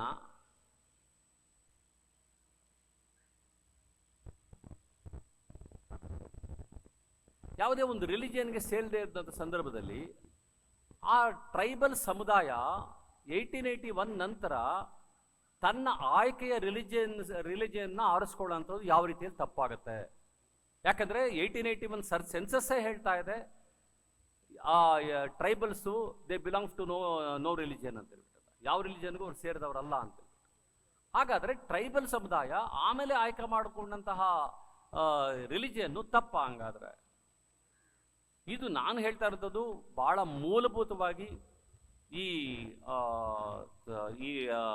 ಆಕ್ಟ್ ತರುವಂಥದ್ದು ಇದೆಯಲ್ಲ, ಈ ಬಿಲ್ ತರುವಂಥದ್ದು ಇದೆಯಲ್ಲ, ಇದು anti constitutional, anti people, anti national. ಬರೀ ಒಂದು ಕ್ರಿಶ್ಚಿಯನ್ ಸಮುದಾಯದ ವಿರುದ್ಧವಾಗಿ ಮಾಡ್ತಾ ಇರ್ತದಲ್ಲ, ಒಂದು ಸೆಕ್ಟ್ ವಿರುದ್ಧ ಮಾಡ್ತಾ ಇರ್ತದಲ್ಲ, ಇದು ಒಂದು ದೇಶದ್ರೋಹಿ ಕಾನೂನು ಅಂತ ಬಹಳ ಸ್ಪಷ್ಟವಾಗಿ ಹೇಳಲಿಕ್ಕೆ ಇಚ್ಛಪಡ್ತಾ ಇದ್ದೀನಿ. ಇಲ್ಲಿ ಸಂವಿಧಾನ ವಿರೋಧವಾದಿದ್ದು ಏನೇ ಆಗಿದ್ರು ಕೂಡ ದೇಶದ್ರೋಹನೇ. ಇದು ಸಂವಿಧಾನದ ಮೂಲ ಆಶಯಗಳಿಗೆ ಧಕ್ಕೆ ತರುವಂತಹ ಕಾನೂನಿದು. ಆದ್ರಿಂದ ಇದು ಮಾಡಬೇಕಾಗಿದೆ. ಅದ್ರ ಜೊತೆಗೆ ಇಲ್ಲಿ ಸೆನ್ಸಸ್ ಮಾಡಬೇಕು ಅಂತ ಸೆಲೆಕ್ಟಿವ್ ಆಗಿ ಸೆನ್ಸಸ್ ಮಾಡ್ತಾ ಇರೋದು ಯಾಕೆ ಅಂತ ಕೇಳಿದ್ರೆ, ನೀವು ಈಗಾಗಲೇ ನೋಡಿದಿರಿ CAA NRC ಬಗ್ಗೆ ನಾವು ಈಗಾಗಲೇ ಹೋರಾಟ ಮಾಡಿದ್ವಿ. CAA NRC ಯಾವಾಗ ಫೈಲೂರ್ ಆಯಿತೋ ಅವ್ರು ಏನು ಮಾಡಿದ್ರು, ಅವ್ರ ದುರುದ್ದೇಶ ಈಡೇರಲಿಲ್ಲ. ಹಾಗಾಗಿ ಏನು ಮಾಡಿದ್ರು, ಅವರು ಇಂಥ ಆ್ಯಕ್ಟ್ಗಳನ್ನ ತರೋಕೆ ಶುರು ಮಾಡಿದ್ರು. CAA NRCನಲ್ಲಿ ಮುಸ್ಲಿಮ್ಸ್ನ, ಕ್ರಿಶ್ಚಿಯನ್ಸ್ನ, ಎಲ್ಲ ರಿಲಿಜಿಯಸ್ ಮೈನಾರಿಟೀಸ್ನ ಎಲಿಮಿನೇಟ್ ಮಾಡಬೇಕು ಅಂತ ಪ್ರಯತ್ನ ಪಟ್ಟರು. ಅದಾಗಲಿಲ್ಲ, ಅದು ಅವ್ರ ಕೈಲಾಗಲಿಲ್ಲ. ಯಾಕಂದರೆ ಇಡೀ ದೇಶ ಒಕ್ಕೊರಲಾಗಿ ನಾವೆಲ್ಲ ಭಾರತೀಯರು ಅಂತ ಎದ್ದು ನಿಂತ್ಕೊಳ್ತು. ಆ ಕಾರಣಕ್ಕೋಸ್ಕರ ಅವ್ರು ಏನೂ ಮಾಡಲಿಕ್ಕಾಗಲಿಲ್ಲ. ಕಡೆಗೆ ಅವ್ರು ಸೋತು ಸುಣ್ಣ ಆದಮೇಲೆ ಈಗ UP ನಲ್ಲಿ ತಂದಿದ್ದಾರೆ ಇದೊಂದು ಆ್ಯಕ್ಟನ್ನ. ನಿಮಗೆ ಗೊತ್ತಿದೆ ಯು ಪಿನಲ್ಲಿ ಎಂಥ ಸರ್ಕಾರ ಇದೆ ಅಂತ ಹೇಳ್ಬಿಟ್ಟು ಅಲ್ಲಿ ಸರ್ಕಾರ ಇದೆ ಅಂತ ನನಗನ್ಸೋದೇ ಇಲ್ಲ. ಅದು ಜಂಗಲ್ ರಾಜ್ ಅದು. ಇಲ್ಲಿ ಕರ್ನಾಟಕದಲ್ಲಿ ಒಂದು ಸ್ವಲ್ಪ ಸೆನ್ಸಿಬಲ್ ಆಗಿರುವಂತಹ ಜನಗಳಿರುವಂತಹ ಕರ್ನಾಟಕ ಇದು. ಸೆನ್ಸಿಬಲ್ ಆಗಿರುವಂತಹ ಜನಗಳಿರುವಂತಹ ಕರ್ನಾಟಕದಲ್ಲಿ ಇಂಥ ಒಂದು ಡ್ರಕೋಡಿಯನ್ ಲಾನ ತರಬೇಕು ಅಂತ ಪ್ರಯತ್ನ ಮಾಡ್ತಾ ಇದ್ದಾರಲ್ಲ, ಇದು ಆಂಟಿ ಕಾನ್ಸ್ಟಿಟ್ಯೂಷನಲ್. ಇದು not only against the constitution, it is against the country, it is against the people ಅಂತ ಹೇಳಿ ನನ್ನ ಮಾತನ್ನು ಮುಗಿಸ್ತಾ ಇದ್ದೀನಿ. ನಮಸ್ಕಾರ.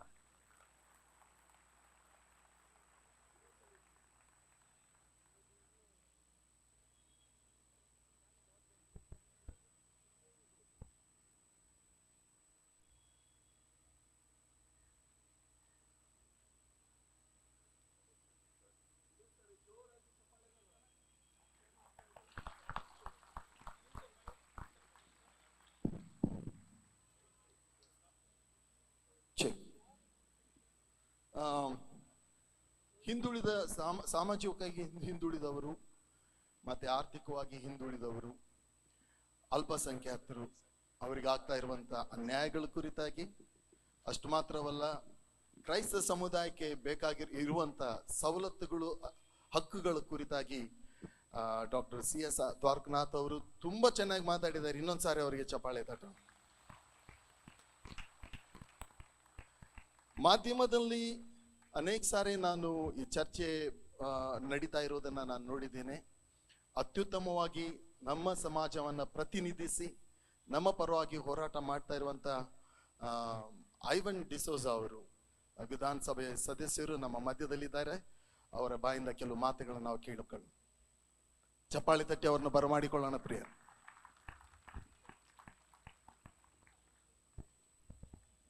Bengaluru arch ಡಯಾಸಿಸ್ನ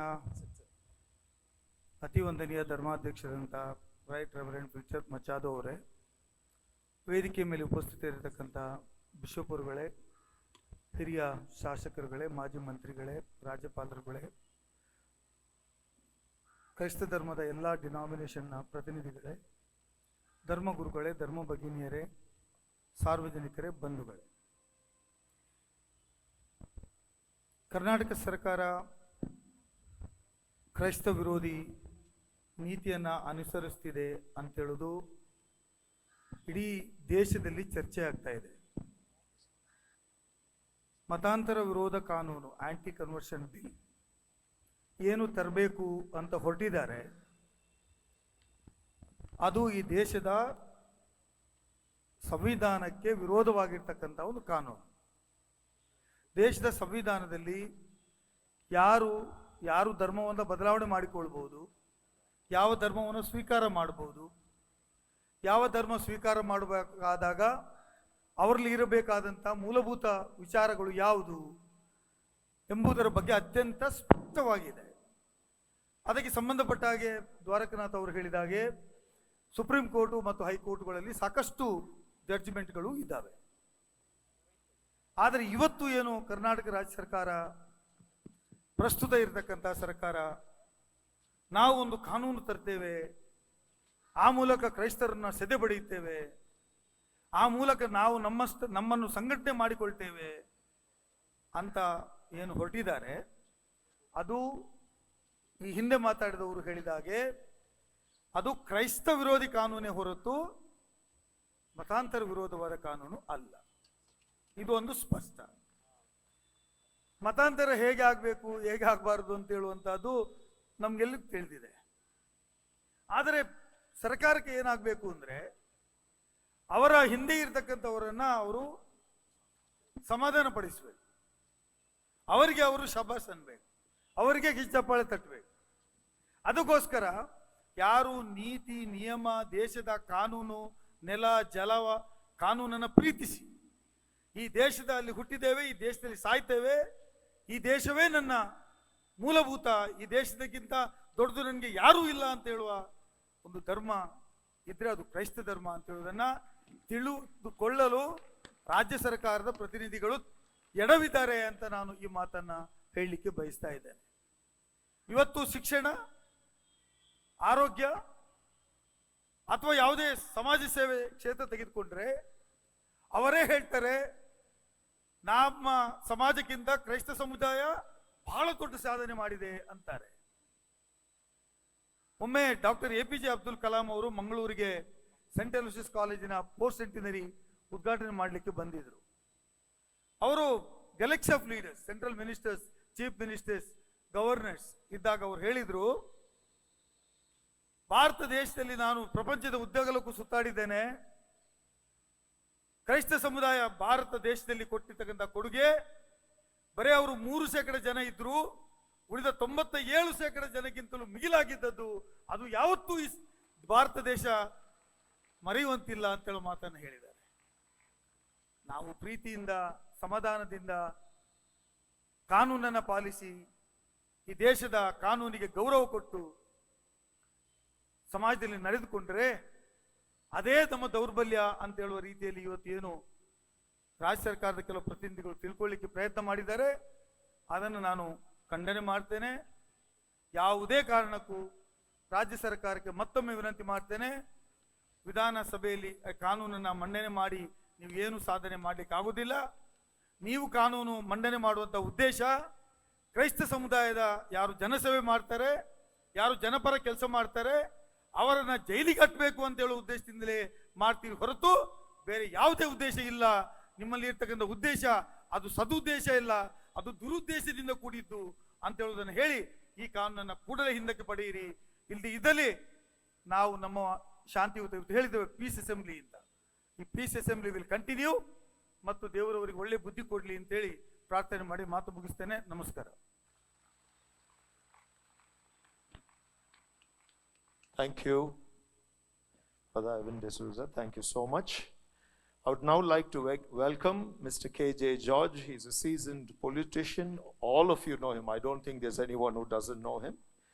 The ex-Home Minister and also Bangalore Urban Development Minister. He's the sitting MLA of the Sarvajanagar constituency. We welcome him. Let's put our hands together and bring him in.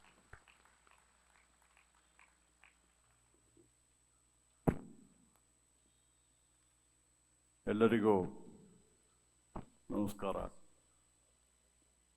ತಡವಾಗಿ ಬಂದಿದ್ದಕ್ಕೆ ಕ್ಷಮೆ ಕೋರ್ತಾ ಇದ್ದೀನಿ. ಆರ್ಚ್ ಬಿಷಪ್ ಅವರು ನಿನ್ನೆ phone ಮಾಡಿ ಈ ಥರ ಒಂದು ಶಾಂತಿಯುತವಾದ ಪ್ರತಿಭಟನಾ ಒಂದು ರ್ಯಾಲಿಯನ್ನು ಮಾಡ್ತಾ ಇದ್ದೀವಿ, ಬರಬೇಕು ಅನ್ನೋಕ್ಕೆ. ನಾನು ಚಿಕ್ಕಮಗಳೂರಿನಲ್ಲಿ ಚುನಾವಣೆಯಲ್ಲಿ ಅಬ್ಸರ್ವರ್ ಆಗಿದೆ. ಕೂಡಲೇ ಇವತ್ತು ಅಲ್ಲಿಂದ ಹೊರಟು ಇಲ್ಲಿ ಬರುವಾಗ ಸ್ವಲ್ಪ ತಡವಾಯಿತು.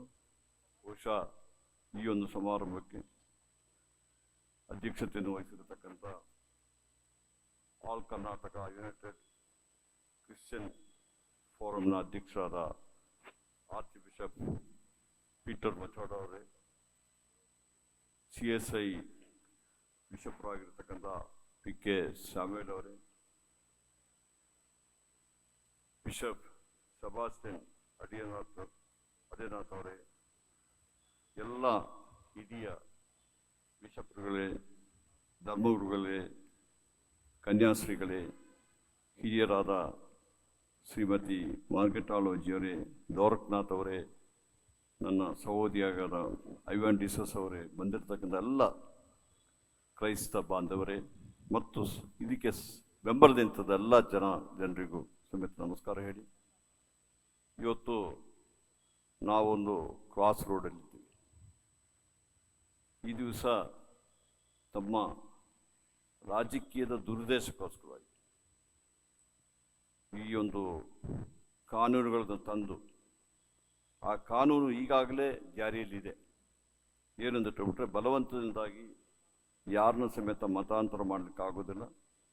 ಅದೇ ರೀತಿಯಲ್ಲಿ ಆಮಿಷವನ್ನು ಒಡ್ಡಿ ಮತಾಂತರ ಮಾಡಲಿಕ್ಕಾಗೋದಿಲ್ಲ ಎಂಬ ಕಾನೂನು ಈಗಾಗಲೇ ಇದೆ. ಆದರೆ ನಮ್ಮ ಸಂವಿಧಾನದಲ್ಲಿ ಈಗಾಗಲೇ ಎಲ್ಲರಿಗೂ ಹಕ್ಕು ಕೊಟ್ಟಿದ್ದಾರೆ. ಎಲ್ಲ ಧರ್ಮದವರು ತಮ್ಮ ಧರ್ಮವನ್ನು ಪಾಲನೆ ಮಾಡಲಿಕ್ಕೆ ಮತ್ತು ಅದನ್ನು ಪ್ರೊಪಗೇಟ್ ಮಾಡಲಿಕ್ಕೆ ಒಂದು ಅವಕಾಶ ಕೊಟ್ಟಿದ್ದಾರೆ. ಈಗ ಈ ಒಂದು ಮತಾಂತರ ಒಂದು ಕಾನೂನು ತರೋದು ಉದ್ದೇಶ ಈಗಾಗಲೇ ತಮ್ಗೆ ಗೊತ್ತಿದೆ. ಒಬ್ಬರು ಶಾಸಕರು, BJP ಪಕ್ಷಕ್ಕೆ ಸೇರಿದ ಶಾಸಕರು ವಿಧಾನಸಭೆಯಲ್ಲಿ ಒಂದು ಮಾತು ಹೇಳಿ ನನ್ನ ತಾಯಿಯನ್ನೇ ಇವತ್ತು ಮತಾಂತರ ಮಾಡಿದ್ದಾರೆ ಅಂತ ಹೇಳಿ. ಇಲ್ಲಿ ಆದರೂ ಆಗ್ತದ? ಒಬ್ಬರು ಶಾಸಕರ ಮನೆಗೆ ಹೋಗಿ ಬಲವಂತದಿಂದಾಗಿ ಅಥವಾ ಆಮಿಷ ಅವರ ತಾಯಿಯನ್ನು ಮತಾಂತರ ಮಾಡಲಿಕ್ಕೆ ಸಾಧ್ಯ ಇದೆ ಎಂಬುದಾಗಿ ಇವತ್ತು ಜನ ತಿಳ್ಕೊಳ್ತಾರೆ. ಏಕೆಂದರೆ ಹೇಳಿದ್ರೆ ಇವತ್ತು ಮತಾಂತರ ಬಿಲ್ಲು ಈಗಾಗಲೇ ಇವಾನ್ ಅವರು ಹೇಳಿದಂಗೆ ಇದು ಕ್ರೈಸ್ತರೇ ಮತಾಂತರ ಮಾಡ್ತಾರೆ ಈಗಾಗಲೇ ಸಾಕಷ್ಟು ಪ್ರಚಾರವನ್ನು ಕೊಟ್ಟಿದ್ದಾರೆ. ಈಗಾಗಲೇ ತಮ್ಗೆ ಗೊತ್ತಿದೆ ಏನು ಮಾರಲ್ ಪೊಲೀಸಿಂಗ್ ಇದೆ ಅದು ಈಗಾಗಲೇ ಪ್ರಾರಂಭ ಮಾಡಿದ್ದಾರೆ. ಯಾಕೆಂದರೆ ಹುಬ್ಬಳ್ಳಿಯಲ್ಲಿ ಏನಾಯಿತು, ಕ್ರೈಸ್ತರು ತಮ್ಮ ಪ್ರಾರ್ಥನೆ ಮಾಡುವಲ್ಲಿ ಬಜರಂಗದಳವರು ಹೋಗಿ ಗಲಾಟೆ ಮಾಡ್ತಾರೆ, ಬೇಲೂರಲ್ಲಿ ಹೋಗಿ ಮಾಡ್ತಾರೆ. ಇದು ಬಿಲ್ಲು ಬರೋ ಮೊದಲೇ ಈ ರೀತಿಯ ಕೆಲಸಗಳನ್ನು ಮಾಡ್ತಾ ಇದೆ. ಇವತ್ತು ಬಿಲ್ಲು ಬಂದರೆ ಇವತ್ತು ಬಹುಶಃ ನಮ್ಮ ಈ ಕಾನೂನು ಸುವ್ಯವಸ್ಥೆಯನ್ನು ಕಾಪಾಡುವಂಥ ಪೊಲೀಸರಿಗೆ ಸಮೇತ ಅಧಿಕಾರ ಇಲ್ಲದೆ ಇಂಥ ಕೆಲವರು ಅವರ ಕಾನೂನನ್ನು ಕೈಗೆತ್ತಿಕೊಂಡು ಇವತ್ತು ಎಲ್ಲರಿಗೂ ತೊಂದರೆ ಕೊಡುವಂಥ ಕೆಲಸಗಳನ್ನು ಮಾಡ್ತಾರೆ. ಅದರಿಂದ ನಾವು ಇವತ್ತು ಶಾಂತಿಯುತವಾಗಿ ಇವತ್ತು ಬಹುಶಃ ಕ್ರೈಸ್ತರು ನಾನು ಎಲ್ಲ ಕಡೆ ಹೇಳ್ತಾ ಇದ್ದೆ, ನಾವು ರಾಜಕಾರಣಿಗಳಾಗಬೇಕಾದ್ರೆ ಸಮಾಜದಲ್ಲಿ ಎಲ್ಲ ಧರ್ಮದವರು ಸಮೇತ ನಮಗೆ ಗೌರವ ಕೊಡ್ತಾರೆ. ಯಾಕಂತ ಹೇಳ್ಬಿಟ್ರೆ ನಮ್ಮ ಬಿಷಪ್ ಆಗಲಿ ಅಥವಾ ಧರ್ಮಗುರುಗಳು, ಕನ್ಯಾಶ್ರೀಗಳು, ಅದೇ ರೀತಿ ಪಾಸ್ಟರ್ಗಳು ಎಲ್ಲರೂ ಒಳ್ಳೆ ಕೆಲಸವನ್ನು ಇವತ್ತು ಮಾಡಿದ್ದಾರೆ. ಇವತ್ತು ಪಕ್ಷಾತೀತವಾಗಿ ಧರ್ಮಾತೀತವಾಗಿ ಎಲ್ಲರಿಗೂ ಒಳ್ಳೆಯದಾಗಲಿ ಎಂಬುದಾಗಿ ಇವತ್ತು ಹಾಸ್ಪಿಟಲ್ಗಳು ಕಟ್ಟಿರ್ಬೋದು, ಇವತ್ತು ಶಾಲೆಗಳು ಕಟ್ಟಿರ್ಬೋದು, ಕಾಲೇಜುಗಳು ಕಟ್ಟಿರ್ಬೋದು, ಅಲ್ಲೆಲ್ಲ ಇಡೀ ಸಮಾಜದ ಏಳಿಗೆಗಾಗಿ ಕೆಲಸ ಮಾಡ್ತಿರುವಂಥ ಒಂದು ಜನ ಇದ್ದಾರೆ. ಬಹುಶಃ ಅದು ಕ್ರೈಸ್ತರು. ಅದರಿಂದ ಇವತ್ತು ಸಮಾಜದಲ್ಲಿ ನಾವು ಹೋಗುವಾಗಲೂ ಸಮೇತ ನಮಗೆ ಗೌರವ ಕೊಡ್ತಾರೆ ಈ ಕ್ರೈಸ್ತರು ಒಳ್ಳೆಯವರು ಅಂತ. ಆದರೆ ಇವತ್ತು ಏನಾಗಿದೆ ಅಂತ ಹೇಳ್ಬಿಟ್ರೆ ಬಹುಶಃ ನಾನು ಯಾವ ಧರ್ಮ ವಿಚಾರ ಮಾತಾಡೋದಿಲ್ಲ. ಯಾಕಂದರೆ ಎಲ್ಲ ಧರ್ಮದಲ್ಲಿ ಬಹುತೇಕ ಒಳ್ಳೆಯವರೇ ಇದ್ದಾರೆ. ಈಗಾಗಲೇ ದ್ವಾರಕನಾಥ್ ಅವರು ಹೇಳ್ತಾ ಇದ್ರು, ಸಹಿಷ್ಣುತೆಗೆ ಗೊತ್ತಾದಂಥ ಒಂದು ಇದು ತಾಳ್ಮೆ ಗೊತ್ತಿರುವಂಥ ಒಂದು ಧರ್ಮ ಅಂತ ಹೇಳ್ಬಿಟ್ರೆ ಅದು ಹಿಂದೂ ಧರ್ಮ. ಅವರೆಲ್ಲರನ್ನ ಗೌರವ ಕೊಡ್ತಾರೆ, ಎಲ್ಲ ಇದಕ್ಕೂ ಮಾಡ್ತಾರೆ. ಆದರೆ ಅದರಲ್ಲಿ ಕೆಲವರು ಯಾವುದು ಒಳ್ಳೆ ಒಂದು ಕೆರೆ ಒಳ್ಳೆ ತಿಳಿ ನೀರಿದ್ದರೆ ಅದರಲ್ಲಿ ಕೆಲವು ಮೀನು ಹಿಡಿಯಲಿಕ್ಕೋಸ್ಕರವಾಗಿ ಆ ನೀರನ್ನ ಇದು ಮಾಡಿ ಕಲಕಿಸಿ ಅದರಿಂದ ಹಿಡಿಯುವಂಥ ಕೆಲಸವನ್ನು ಕೆಲವರು ಮಾಡ್ತಾ ಇದ್ದಾರೆ. ಅದು ಬರೀ ಅವರ ರಾಜಕೀಯ ಉದ್ದೇಶಕ್ಕೋಸ್ಕರ ಮಾಡ್ತಾರೆ ಹೊರತು ಸಮಾಜದ ಒಳ್ಳೆಯದು ಮಾಡಲಿಕ್ಕಲ್ಲ. ಇವತ್ತು ಸಂವಿಧಾನದಲ್ಲಿ ಪ್ರತಿಯೊಬ್ಬರಿಗೂ ಒಂದೇ ಸಮಾನವಾದ ಹಕ್ಕು ಹುಟ್ಟಿದ್ದಾರೆ. ಇವತ್ತು ಸಂವಿಧಾನ ಹೇಳ್ತದೆ ನಮ್ಮ ರಾಷ್ಟ್ರ ಒಂದು ಸೆಕ್ಯುಲರ್ ರಾಷ್ಟ್ರ, ಜಾತ್ಯತೀತ ರಾಷ್ಟ್ರ ಅಂತ ಹೇಳ್ತಾರೆ. ಇವತ್ತು ಸಂವಿಧಾನವನ್ನೇ ಮೇಲ್ಕೆಳು ಮಾಡಿ ಇವತ್ತು ತಮ್ಮ ಯಾವುದೋ ಒಂದು ತಮ್ಮ ಸ್ವಾರ್ಥಕ್ಕೋಸ್ಕರವಾಗಿ ಈ ಕೆಲಸವನ್ನು ಮಾಡ್ತಾ ಇದ್ದಾರೆ. ಬಹುಶಃ ನಾವು ಮೊದಲು ಸಮೇತ ಎದುರಿಸ್ತೀವಿ, ಹಿಂದೆ ಸಮೇತ ಚರ್ಚ್ಗಳು ಅಟ್ಯಾಕ್ ಮಾಡಿದಾಗಲೂ ಸಮೇತ ಯಾವ ರೀತಿಯಲ್ಲಿ ಶಾಂತಿಯುತವಾಗಿ ಪ್ರತಿಭಟನೆ ಮಾಡಿದ್ವಿ. ನಂತರ ಆ ಕೇಸ್ಗಳನ್ನೆಲ್ಲ ಆ ಸರ್ಕಾರ ಇರುವಾಗಲೇ ಹಿಂದೆ ತೆಗೆದುಕೊಂಡಿದ್ರು. ಅದೇ ರೀತಿಯಲ್ಲಿ ಈಗ ಅವರಿಗೆ ನಾವು ದೇವರಲ್ಲಿ ಪ್ರಾರ್ಥನೆ ಮಾಡೋಣ, ಅವ್ರಿಗೆ ಒಳ್ಳೆ ಬುದ್ಧಿ ಕೊಡಲಿ, ಮುಖ್ಯಮಂತ್ರಿಯವರಿಗೆ ಒಳ್ಳೆ ಬುದ್ಧಿ ಕೊಡಲಿ, ಇಂತಹ ಕಾನೂನನ್ನು ತಂದು ಸಮಾಜವನ್ನು ಹಾಳು ಮಾಡಬಾರ್ದು ಎಂಬ ಅವರಿಗೆ ಒಳ್ಳೆ ಬುದ್ಧಿ ಕೊಡಲಿ ಎಂದು ದೇವರಲ್ಲಿ ಪ್ರಾರ್ಥನೆ ಮಾಡಿ ನನಗೆ ಹೆಚ್ಚಿಗೆ ಮಾತಾಡಲಿಕ್ಕೆ ಹೋಗೋದಿಲ್ಲ.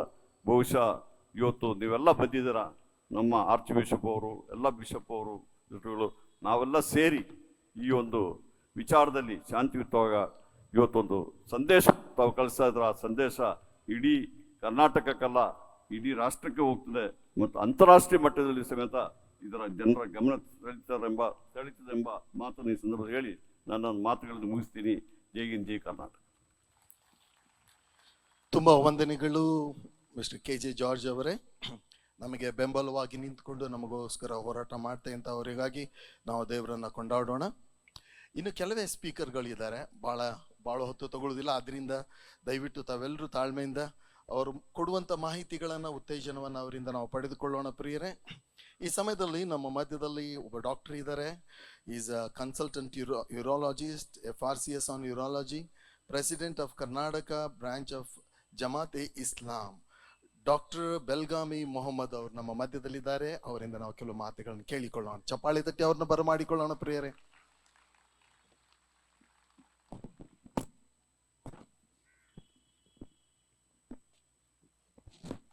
Most Reverend Archbishop Peter Mikado, other dignitaries on the dais and off the dais. I begin with is to the Lord, the Creator, Cherisher, Sustainer, and Nourisher of the universe.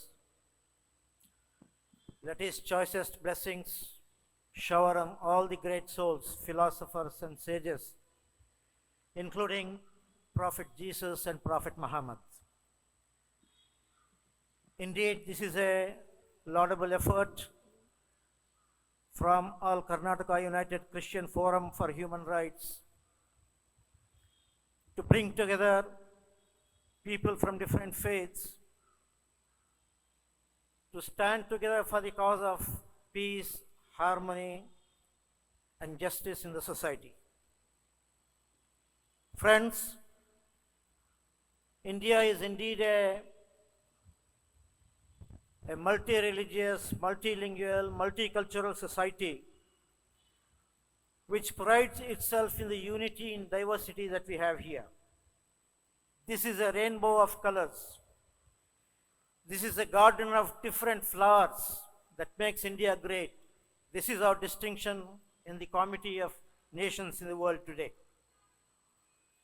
ಈ ನಮ್ಮ ವಿವಿಧತೆಯಲ್ಲಿರುವ ಏಕತೆಯನ್ನು ನಾವು ಕಾಪಾಡಿಕೊಳ್ಳಬೇಕಾಗಿದೆ ಮತ್ತು ಪರಸ್ಪರ ಸೌಹಾರ್ದ, ಪ್ರೀತಿ, ಪ್ರೇಮ, ಸಹಕಾರ ಮತ್ತು ಗೌರವದಿಂದ ಬಾಳುವುದು ಒಂದು ದೊಡ್ಡ ಅಗತ್ಯವಾಗಿದೆ. This reality of India, being a land of many diversities, has also been recognized by the Constitution. And hence, the ideals of freedom, equality, liberty, fraternity, and justice have been declared as goals that we should achieve in our society.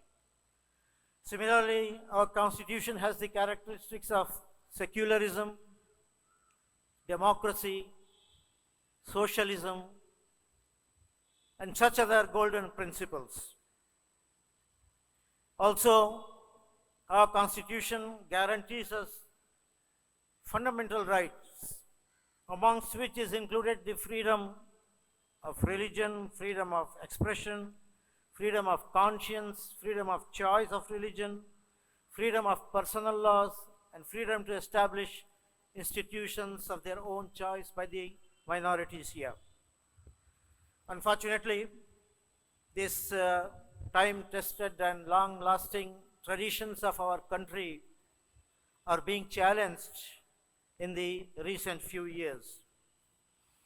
The way democracy has given way to authoritarianism, the majoritarian oppression that we are witnessing, the efforts at homogenization of the country with one language, with one tax, with one culture, with one law, and whatnot, is something that we are all witnessing.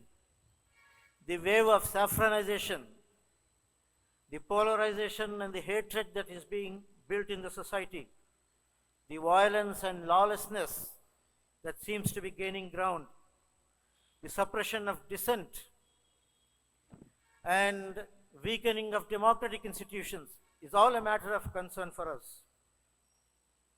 We have seen what has happened to Dhabalkar, Kalburgi, Pansare, Graham Staines, and Stan Swami. The reign of terror, as if it were, in the name of controlling terror that is being witnessed in the society is a cause for concern for all of us. The Abrahamic religions, which have a long tradition, are sought to be reduced to second-class citizens in this country. The fascism is a real and present danger that we are all witnessing in our society today. The way fringe elements take law into their own hands, and the way the profiling of the churches and religious assemblies that our Christian community has, the way that is being done here in the society is something which is anathema to the essence of our society here. The anti-conversion law which is being talked about is an extension of this same tendency, as has been made out very clearly by our previous speakers. It is blatantly unconstitutional. The Constitution gives us the right to profess, to practice, and to preach the religion. Every adult has a right to choose a religion of his own choice. Of course, there should be no force in it, there should be no fraud in it. And there are enough provisions in the law to deal with such situations. and if there is any such instance, the so-called victims are free to approach the courts of justice for redressal of such a situation. Really speaking, we all know that this is just a bogey that is being created, and the differences, the discrimination that exists in the society at large are being sought to be hidden by the talk of this anti-conversion law. This is only going to embolden the fringe elements in the society to take law in their own hands and for the anti-social elements to create unrest in the society. We, on behalf of the Muslim community, support our Christian brothers in this hour of crisis.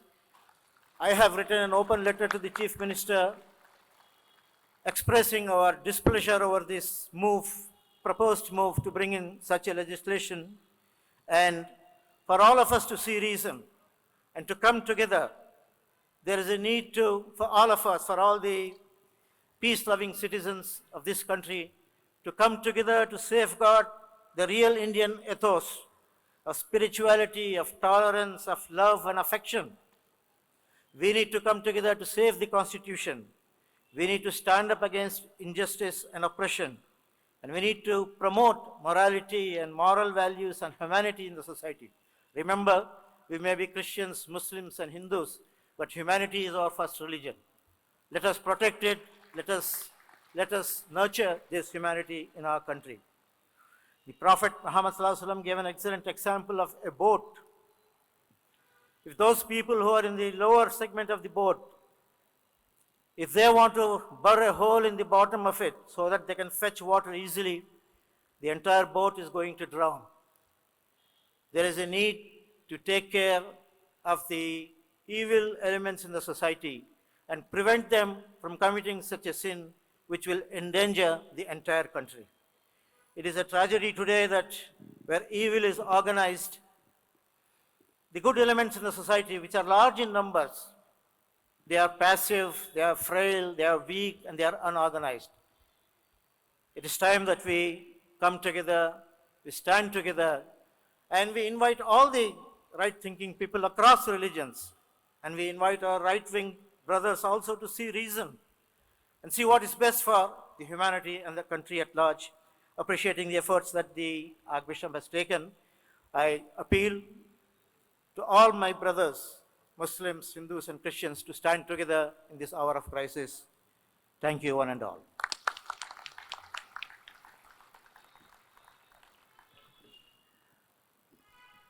Thank you, Dr. Belgami Muhammad Saad. Thank you so much for your words. It's a time that we need to stand together. That's a fact. Could you just lift your hand and say, I'm an Indian Christian? Are you proud to be one? Yes. Then say it louder. I'm an Indian Christian. I'm an Indian Christian. Dr. Dwarnaka very beautifully said, this is our land. This is my land. Amen? You were born here, not in Europe. True? All right. Let us now welcome, we've just got 2 speakers left. Mrs. Margaret Alva, ex-Union Minister for several portfolios. If I begin to list that, a lot of time will go by. So I'll skip that, madam. The ex-Governor of Uttarakhand, Rajasthan, Goa, and Gujarat. She's held positions like General Secretary of the Indian National Congress. Let's put our hands together and invite her to come and speak to us.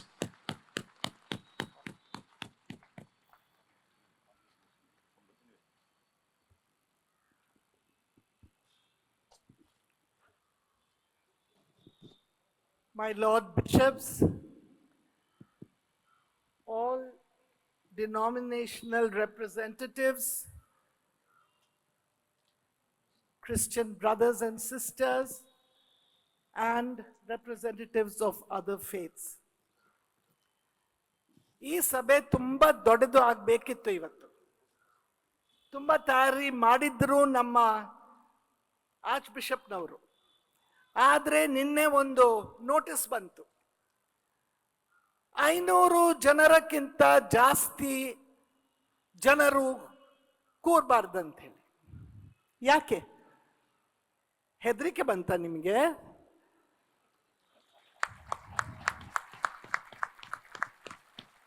This is a peace assembly that we have called. ನಾವು ಏನು ಯಾರ ಹತ್ರ ಜಗಳ ಮಾಡಲಿಕ್ಕೆ ಕಲ್ಲು ಹೊಡೆಯುವುದು, ಹೋಗಿ ಬೆಂಕಿ ಹಾಕುವುದು ಅಂತ ನಾವು ಒಂದು ಕಮ್ಯುನಿಟಿ ಅಲ್ಲ. We are a peace-loving, service-oriented, and absolutely non-violent community. And we are proud of it. ಇವತ್ತು ಮೌಂಟ್ ಕಾರ್ಮೆಲ್ ಕಾಲೇಜ್ನಲ್ಲಿ ಒಂದು ಫಂಕ್ಷನ್ ಇತ್ತು ಬೆಳಿಗ್ಗೆ, ನಾನು ಹೋಗಿದ್ದೆ. ಕಾಲೇಜಿನ ಒಳಗೆ ಹಾಲ್ನಲ್ಲಿ ಕೂತಿದ್ದೇವೆ, farmer ಸ್ಟೂಡೆಂಟ್ಸ್ನವರ meeting.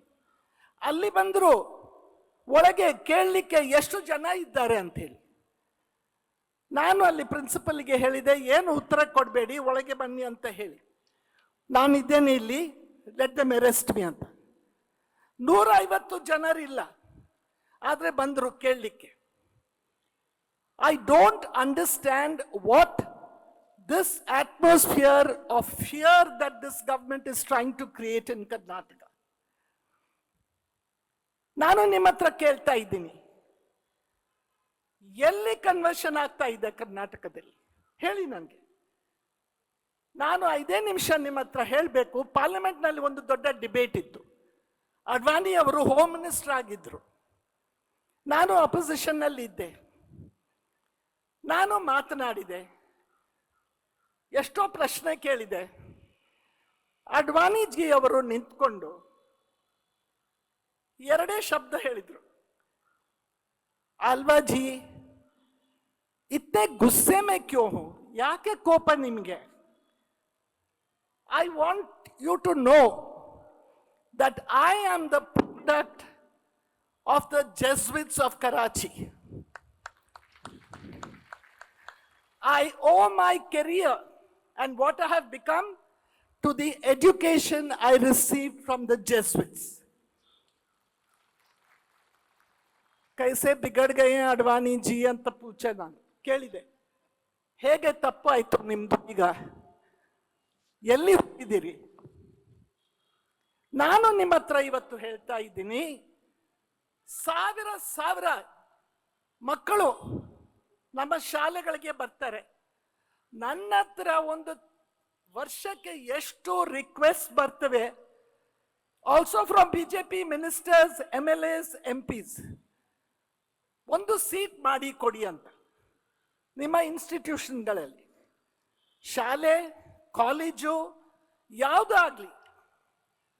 I said I have helped to admit hundreds of students over my 50 years in public life. If you can give me names of 5 of these students that we have converted in our schools, I will quit parliament.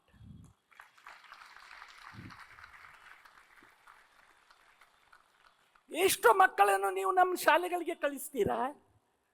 Education ನಿಮಗೆ Christian institutions ನಲ್ಲಿ ಬೇಕಾ? ನಾವು conversion ಮಾಡುವಂತ ಜನರಾದ್ರೆ ಯಾಕೆ ಕಳಿಸ್ತೀರಾ? ನಮ್ಮ education ಬೇಕು, ಎಲ್ಲ ಕ್ರಿಶ್ಚಿಯನ್ ಸರ್ವಿಸ್ ಬೇಕು, ಎಲ್ಲ ಬೇಕು. ಮತ್ತೆ ಇಂಥ ಕಾನೂನು ತರ್ತೀರಾ ಎಂಥದಕ್ಕೆ? ನಾನು ಒಂದೇ ಪ್ರಶ್ನೆ ಕೇಳ್ತಾ ಇದ್ದೀನಿ ಇವತ್ತು. ಸುಮಾರು 200 ವರ್ಷ ನಮ್ಮ ದೇಶದಲ್ಲಿ ಕ್ರಿಶ್ಚಿಯನ್ಸ್ನವರು ಆಡಳಿತ ಮಾಡಿದರು. They were the British, they were the French, they were the Portuguese, they were the Dutch. ಎಲ್ಲ ಕ್ರಿಶ್ಚಿಯನ್ ದೇಶಗಳಿಂದ ಬಂದು ಇಲ್ಲಿ ದೇಶವನ್ನು ನಡೆಸಿದರು. ಆ 200 ವರ್ಷಗಳ ನಂತರ ಇವತ್ತು ನಮ್ಮ ದೇಶದಲ್ಲಿ ಕ್ರಿಶ್ಚಿಯನ್ಸಿನ ಸಂಖ್ಯೆ ಏನು? Not even 3%. Not even 3%.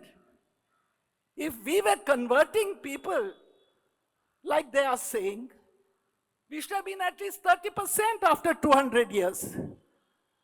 We have not spent our time converting people. We have spent our time and energy and money in the service of the people. ನಾವು ಇವತ್ತು ಕೂಡ tribal ಏರಿಯಾಗಳಲ್ಲಿ I was in charge of the Northeast for 20 years from the party. I have been to every corner of the Northeast, from Arunachal to Mizoram. I have been in their villages. What is it that drew these people to be Christians? It was the service that was rendered to a neglected and totally exploited area of the country. In villages, you will see nuns running medical centers, orphanages, running any number of schools for tribal children. Is that a crime? Is that what you want to punish us for? ನಾನು ನಿಮ್ಮ ಹತ್ರ ಇವತ್ತು ಹೇಳ್ತಾ ಇದ್ದೀನಿ, ನಾವು ಹೆದರುವಂತ ಜನರಲ್ಲ. We are not afraid. Christianity has grown and thrived around the world on the blood of martyrs, on the blood of those who were prepared to make every sacrifice to defend themselves and their faith. And therefore, I want to tell the government of Karnataka, ನಾವು ಹೆದರುವಂತ ಜನ ಅಲ್ಲ. ಯಾವುದೋ ಕಾನೂನು ತನ್ನಿ, ಏನ್ ಬೇಕು ಮಾಡಿ ನಮ್ಮ ಧರ್ಮವನ್ನು ಮುಗಿಸ್ಲಿಕ್ಕೆ ನಿಮಗೆ ಸಾಧ್ಯ ಆಗುತ್ತೆ. And I want to say, this is a challenge not only to the Christians. This is a challenge to all communities, including the Muslims, the Buddhists, the Sikhs, everybody. My right to choose my religion is given to me by the Constitution. Neither the BJP, nor the Bajrang Dal, nor anybody in this country can take that right away from me. The right to profess, the right to propagate, and the right to follow the religion of my choice is guaranteed by the Constitution. ಇವತ್ತು ಯಾರ Muslim Hindu ಹುಡುಗಿ ಹತ್ರ ಮದುವೆ ಮಾಡಿ ಆ ಹುಡುಗಿ Muslim ಆದ್ರು, ಅವರ ಮನೆ ಹೋಗಿ ಬೆಂಕಿ ಹಾಕಿ. ಇನ್ನೊಬ್ಬರು ಕ್ರಿಶ್ಚಿಯನ್ ಆದರೂ ಅವರ ಮನೆಯಲ್ಲಿ ನುಗ್ಗಿ ಅಲ್ಲಿ ಹೊಡೆದು ಹಾಕಿ.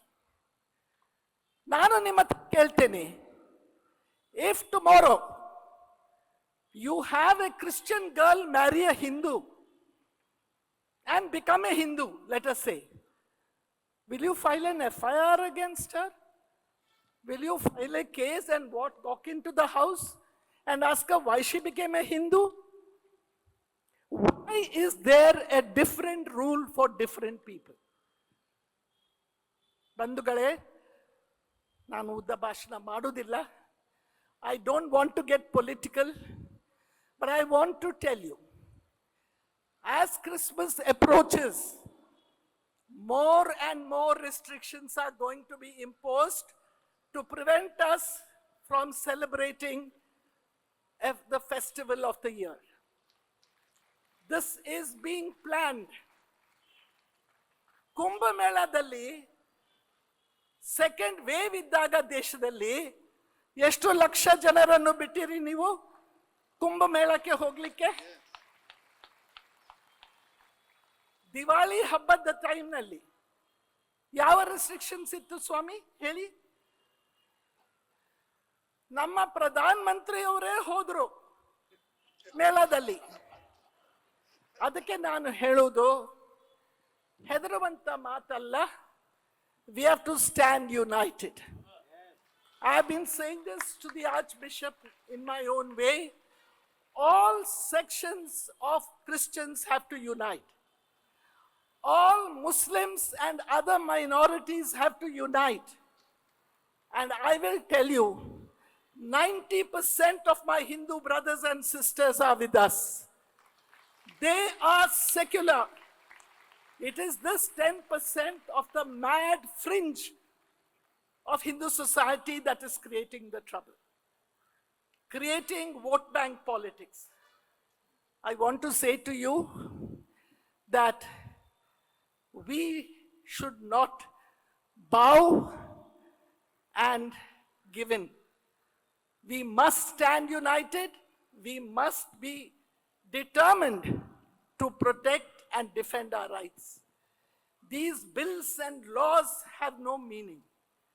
They can pass them, they can harass a few people here and there. There's nothing they can do to kill us, our religion, and our faith. And therefore, I pray this evening that God may permit good sense to prevail, that He will bless all those who are trying to harass us. As Christ said, love your enemies and bless those who will do you harm. We believe in the Christian teaching of love thy neighbor as thyself, whoever it may be. I thank my Lord the Archbishop for having organized this meeting. And I would say, Your Grace, such meetings should be held in every parish in the state. Let one Sunday be devoted to peace meetings, praying that God may send the Spirit on these people who are going mad and give them the enlightenment to see what they need to do for the greater glory of God and of our state. Thank you. Jai.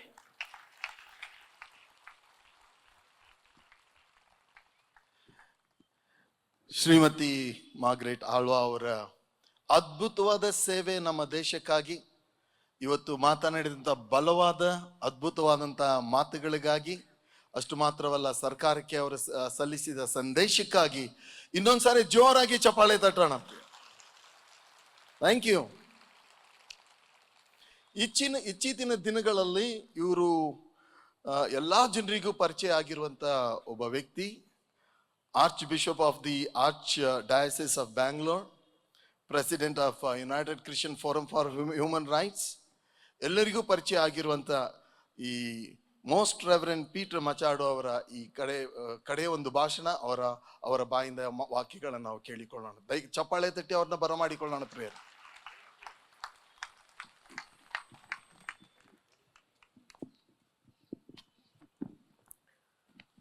ವೇದಿಕೆ ಮೇಲೆ ಹಾಜರಿರುವಂತಹ ಮಾನ್ಯ bishop ಸಾಮ್ಯಲ್ ಅವರೇ, ಇವತ್ತಿನ ಕಾರ್ಯಕ್ರಮಕ್ಕೆ ಅತಿಥಿಗಳು ಹಾಗೂ ಭಾಷಣಕಾರಕ್ಕೆ ಬಂದಂಥ ನಮ್ಮ ಮಾನ್ಯ ಮಂತ್ರಿ, X minister mister George, Mrs Margaret Alva, mister Ivan, ಭಾಷಣ ಮಾಡಲಿಕ್ಕೆ ಇವತ್ತು ಒಳ್ಳೆ ರೀತಿಯಲ್ಲಿ ನಮ್ಮ ಧರ್ಮದ ಬಗ್ಗೆ ಇತರರ ಅಭಿಪ್ರಾಯವನ್ನು ತೋರಿಸ್ಕೊಟ್ಟಂಥ ಡಾಕ್ಟರ್ ಬೆಲ್ಗಾಮಿ, ಡಾಕ್ಟರ್ ದ್ವಾರಕನಾಥ್, ವೇದಿಕೆ ಮೇಲೆ ಹಾಜರಂಥ ಮುನ್ಸನೂರಿ, ಡಿಯರ್ ಫಾದರ್ಸ್, ಪಾಸ್ಟರ್ಸ್, ಸಿಸ್ಟರ್ಸ್ ಮತ್ತು ನನ್ನ ಪ್ರೀತಿಯ ಸಹೋದರ ಸಹೋದರಿ, ನನಗೂ ಕೂಡ ಇವತ್ತು ಕನಿಕರ ಆಗ್ತದೆ. ಅಂದರೆ ಎಷ್ಟೋ ಮಂದಿ ನಿಂತುಕೊಂಡು ನಮ್ಮ ಭಾಷಣ ಕೇಳ್ತಾ ಇದ್ದಾರೆ. ನಾವು ಇವತ್ತು 25,000 ಜನರಿಗೆ ಸೇರಿಸ್ಬೇಕಂದ್ಕೊಂಡು ಮನಸ್ಸು ಮಾಡಿದ್ದೆವು. ಆದರೂ ಕೂಡ ಸರ್ಕಾರ ಆದೇಶಕ್ಕೆ ತಲೆಬಾಗಿ ಮತ್ತು ಜನರ ಹಿತಕ್ಕೋಸ್ಕರ, ಆರೋಗ್ಯಕ್ಕೋಸ್ಕರ ನಾವು ಇಂಥ ಒಂದು ಸಭೆ ದೊಡ್ಡ ರೀತಿಯಲ್ಲಿ ಮಾಡೋದು ಸರಿಯಲ್ಲ ಅಂದ್ಕೊಂಡು ಇವತ್ತು ಸಂದೇಶ ಕಳಿಸ್ಕೊಂಡು ಇಷ್ಟೇ ಜನರಿಗೆ ನಾವು ಕರೆದಿದ್ದೇವೆ, ಇಷ್ಟೇ ಜನರು ಬಂದಿದ್ದಾರೆ. ಬಹಳ ಸಂತೋಷ. ನಾವು church ಆವರಣದಲ್ಲಿದ್ದೇವೆ. We are in the premises of the church. ಈ ಚರ್ಚಿನ ಹೆಸರು ಸೇಂಟ್ ಫ್ರಾನ್ಸಿಸ್ ಝೇವಿಯರ್ ಚರ್ಚ್. ಮತ್ತೆ ಅಷ್ಟೇ ನಿನ್ನೆ ರಾತ್ರಿ, ನಿನ್ನೆ ಸಂಜೆ ನಾವು ಈ ಚರ್ಚಿನ ಪಾಲಕರ ಸಂತರ ಹಬ್ಬವನ್ನು ಆಚರಿಸ್ತೇವೆ, the feast of Saint Francis Xavier. ಮತ್ತು ಸೇಂಟ್ ಫ್ರಾನ್ಸಿಸ್ ಝೇವಿಯರ್ ನಮ್ಮ ದೇಶಕ್ಕೆ ಸುಮಾರು 500 ವರ್ಷ ಹಿಂದೆ ಬಂದಿದ್ದವರು. ಅದಕ್ಕಿಂತ ಮೊದಲು 2000 ಹಿಂದೆ ಸೇಂಟ್ ಥಾಮಸ್ ಅವರು ಬಂದ್ಕೊಂಡು ಅಂದಿನಿಂದ ನಮ್ಮ ಕ್ರೈಸ್ತ ಧರ್ಮ ಇಲ್ಲಿ ಇದೆ. And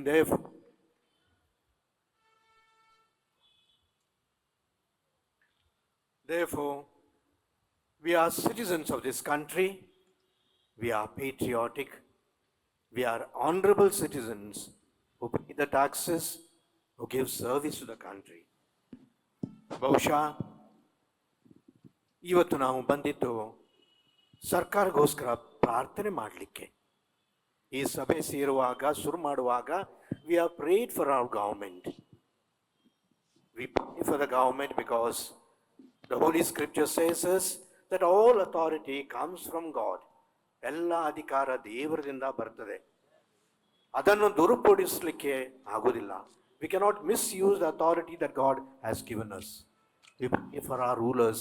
We pray for our leaders. And therefore, it is important for us to say that we pray for Karnataka. We pray for Karnataka leaders. Give me the other mic.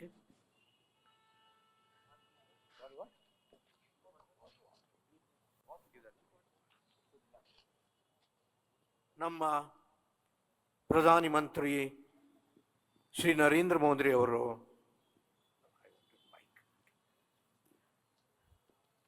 we have great honor and respect for our Prime Minister.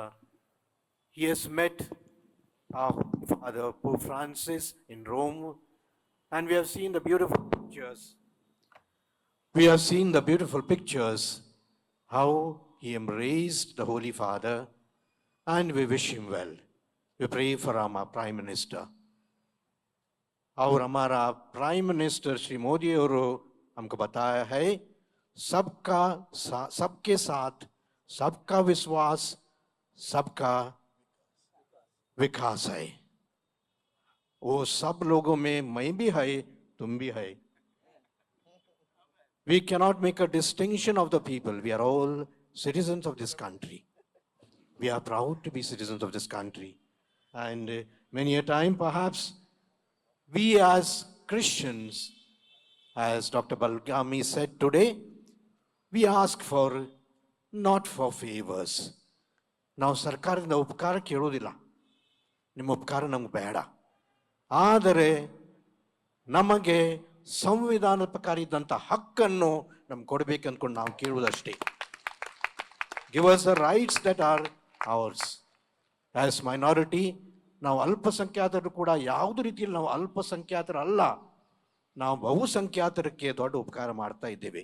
ನಮ್ಮ ಶಿಕ್ಷಣ ಸಂಸ್ಥೆಗಳಲ್ಲಿ, ನಮ್ಮ ಆಸ್ಪತ್ರೆಯಲ್ಲಿ ಮತ್ತು ಸಮಾಜ ಸೇವೆಯಲ್ಲಿ ಇದನ್ನು ಸರ್ಕಾರ ನೆನಪಿಟ್ಕೊಳ್ಬೇಕು. ಮತ್ತು ನಮ್ಮ ಕರ್ನಾಟಕ ಸರ್ಕಾರ ನಾನು ಕೂಡ ನೆನಪು ಮಾಡಲಿಕ್ಕೆ ಮನಸ್ಸು ಮಾಡ್ತೇನೆ. ಅದೇನೆಂದರೆ ನಮ್ಮ Kannada ನಿಘಂಟ, the dictionary, the biggest and the best dictionary in Kannada, the first dictionary was written by Reverend Ferdinand Kittle of the CSI Church. The Basava Vachanas were translated by Reverend Channabasappa Uttangi. This is the contribution that we Christians have made even for the language and even for every department of the government. We have soldiers, we have officers, we have good and honest judges, we are officers in many ways, we are good teachers, we are bringing up your children. Madam Margaret ಅವರು ಹೇಳಿದ ಹಾಗೆ ನಮ್ಮ ಶಾಲೆಯಲ್ಲಿ ಕಲಿಬೇಕು ಮತ್ತು seat ಸಿಗಬೇಕು ಅಂದ್ಕೊಂಡು ಎಷ್ಟೆಲ್ಲ ಬರ್ತೀರಿ. ಆವಾಗ ನಿಮಗೆ ನಾವು ಮತಾಂತರ ಮಾಡ್ತಾ ಅಂದ್ಕೊಂಡು ನಿಮ್ಗೆ ಹೆದರಿಕೆ ಇಲ್ಲ, ಮತ್ತು ನಾವು ಮತಾಂತರ ಮಾಡಲಿಕ್ಕೆ ಒಂದು ಪ್ರಯತ್ನ ಮಾಡಲಿಕ್ಕೆ ಕೂಡ ಆಗ್ತದೆ. ಒಂದು ರೀತಿಯಲ್ಲಿ ನಮ್ಮ ಶಾಲೆಯಲ್ಲಿ ನಮ್ಮ ಆಸ್ಪತ್ರೆಯಲ್ಲಿ ಬೇಕಾದರೆ ಭಾಳಷ್ಟು ಮತಾಂತರ ಮಾಡಲಿಕ್ಕೆ ಭಾಳ ಸಾರಿತ್ತು, ಮಾಡಬಹುದಿತ್ತು. ಆದರೆ ನಾವು ಮಾಡೋದಿಲ್ಲ. ಮತ್ತು ಇದ್ದರೂ ಕೂಡ ಒಂದು ಮತಾಂತರ ಆಗಿದ್ದಂಥ ಮನುಷ್ಯ ಇದ್ದರೂ ಕೂಡ we will see that the school is closed. We are brave to say that we will not use these means for us. ಮತ್ತು ಇದು ಇಷ್ಟು ಸಾರಿದ್ದು ನಮ್ಮ ಹತ್ರ ನಾವು ಮಾಡುವುದಿಲ್ಲ. ಆದರೆ ಬೀದಿಗೆ ಹೋಗಿ ಜನರಿಗೆ ಒತ್ತಡ ಹಾಕ್ಕೊಂಡು ಜನರಿಗೆ ಆಮಿಷ ತೊಡ್ಕೊಂಡು ಮತಾಂತರ ಮಾಡೋದು ಸಾರೆ. ನಮ್ಮ ಗೂಲಿಯಟ್ಟಿ ಸಾಹೇಬರು ಒಂದು ಅಪವಾದ ಮಾಡಿದರು ಮತ್ತು ಎಲ್ಲರೂ ಅದು ತಗೊಂಡು ಎಲ್ಲ ಸಮೀಕ್ಷೆ ಮಾಡಬೇಕು ಅಂತ ಒಂದೆಲ್ಲ ಎರಡಲ್ಲ 3 ಸಮೀಕ್ಷೆ ಮಾಡಾಯಿತು. ಮತ್ತು ನಾವು ಪೇಪರ್ ಓದಿದ್ದೇವೆ, ನಮ್ಮ ಹೊಸದುರ್ಗ ತಾಲೂಕದಲ್ಲಿ 15-20 ಸಾವಿರ ಜನರಿಗೆ ಮತಾಂತರ ಮಾಡಿದಂಥ ಅಪವಾದ ಅದನ್ನು ಸರಿಪಡಿಸಲಿಕ್ಕೆ ಅಥವಾ ಗೊತ್ತುಪಡಿಸಲಿಕ್ಕೆ ಸರ್ಕಾರ ಮಾಡಿದಂಥ ಸಮೀಕ್ಷೆಯಲ್ಲಿ 2 ಹಳ್ಳಿಗಳಲ್ಲಿ 45 ಮಂದಿ ಅಷ್ಟೇ ಅವರು ಕ್ರಿಶ್ಚಿಯನ್ರಾಗಿದ್ದಾರೆ. ಆದರೆ ಪ್ರತಿಯೊಬ್ಬರ ಮನೆಯಲ್ಲಿ ಹೋಗಿ ಕೇಳಿದಾಗ ನಮ್ಗೆ ಯಾವುದೂ ರೀತಿಯಲ್ಲಿ ಭಯ ಭೀತಿ ಓಡಿಸ್ಕೊಂಡು ಆಮಿಷ ಮಾಡ್ಕೊಂಡು ಮಾಡಲಿಲ್ಲ, ನಾವು ಸ್ವಂತ ಇಚ್ಛೆಯಿಂದ ನಾವು ಆಗಿದ್ದೀವಿ ಅಂದ್ಕೊಂಡು ಹೇಳಿದ್ದಾರೆ. ಮತ್ತು ಇನ್ನೂ ಸಮೀಕ್ಷೆ ಬೇಕಾಗ್ತದೆ. ಸರ್ಕಾರ ಬಹುಶಃ ನಾವು ಸರ್ಕಾರಗೋಸ್ಕರ ಪ್ರಾರ್ಥಿಸುತ್ತೇವೆ, ಅವರು ಕೂಡ ಮನಸ್ಸು ಬದಲಾಯಿಸಲಿಕ್ಕಾಗ್ತದೆ. ಮತ್ತು ಕ್ರಿಶ್ಚಿಯನ್ರವರು ಯಾವಾಗಲೂ ಅವರು ಒಂದು ರೀತಿಯಲ್ಲಿ ದ್ರೋಹಕರಲ್ಲ, ನಾವು ದ್ರೋಹ ಮಾಡುವರಲ್ಲ.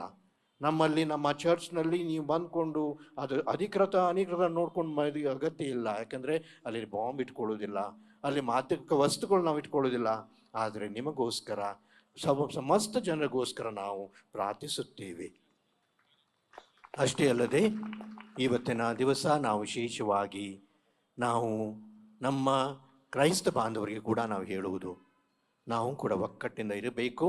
ನಾವು ಯಾವುದು ಚರ್ಚ್ ಆಗಲಿ, ನಾವು ಒಂದೇ ಒಂದು ದೇವರು, ಒಂದೇ ಒಂದು ಯೇಸು ಕ್ರಿಸ್ತರು, ಒಂದೇ ಒಂದು ಬೈಬಲ್, ಒಂದೇ ಒಂದು ವಿಶ್ವಾಸ, ಒಂದೇ ಒಂದು ಶಿಲುಬೆ, ಅಷ್ಟೇ ನಮಗೆ ಸಾಕು.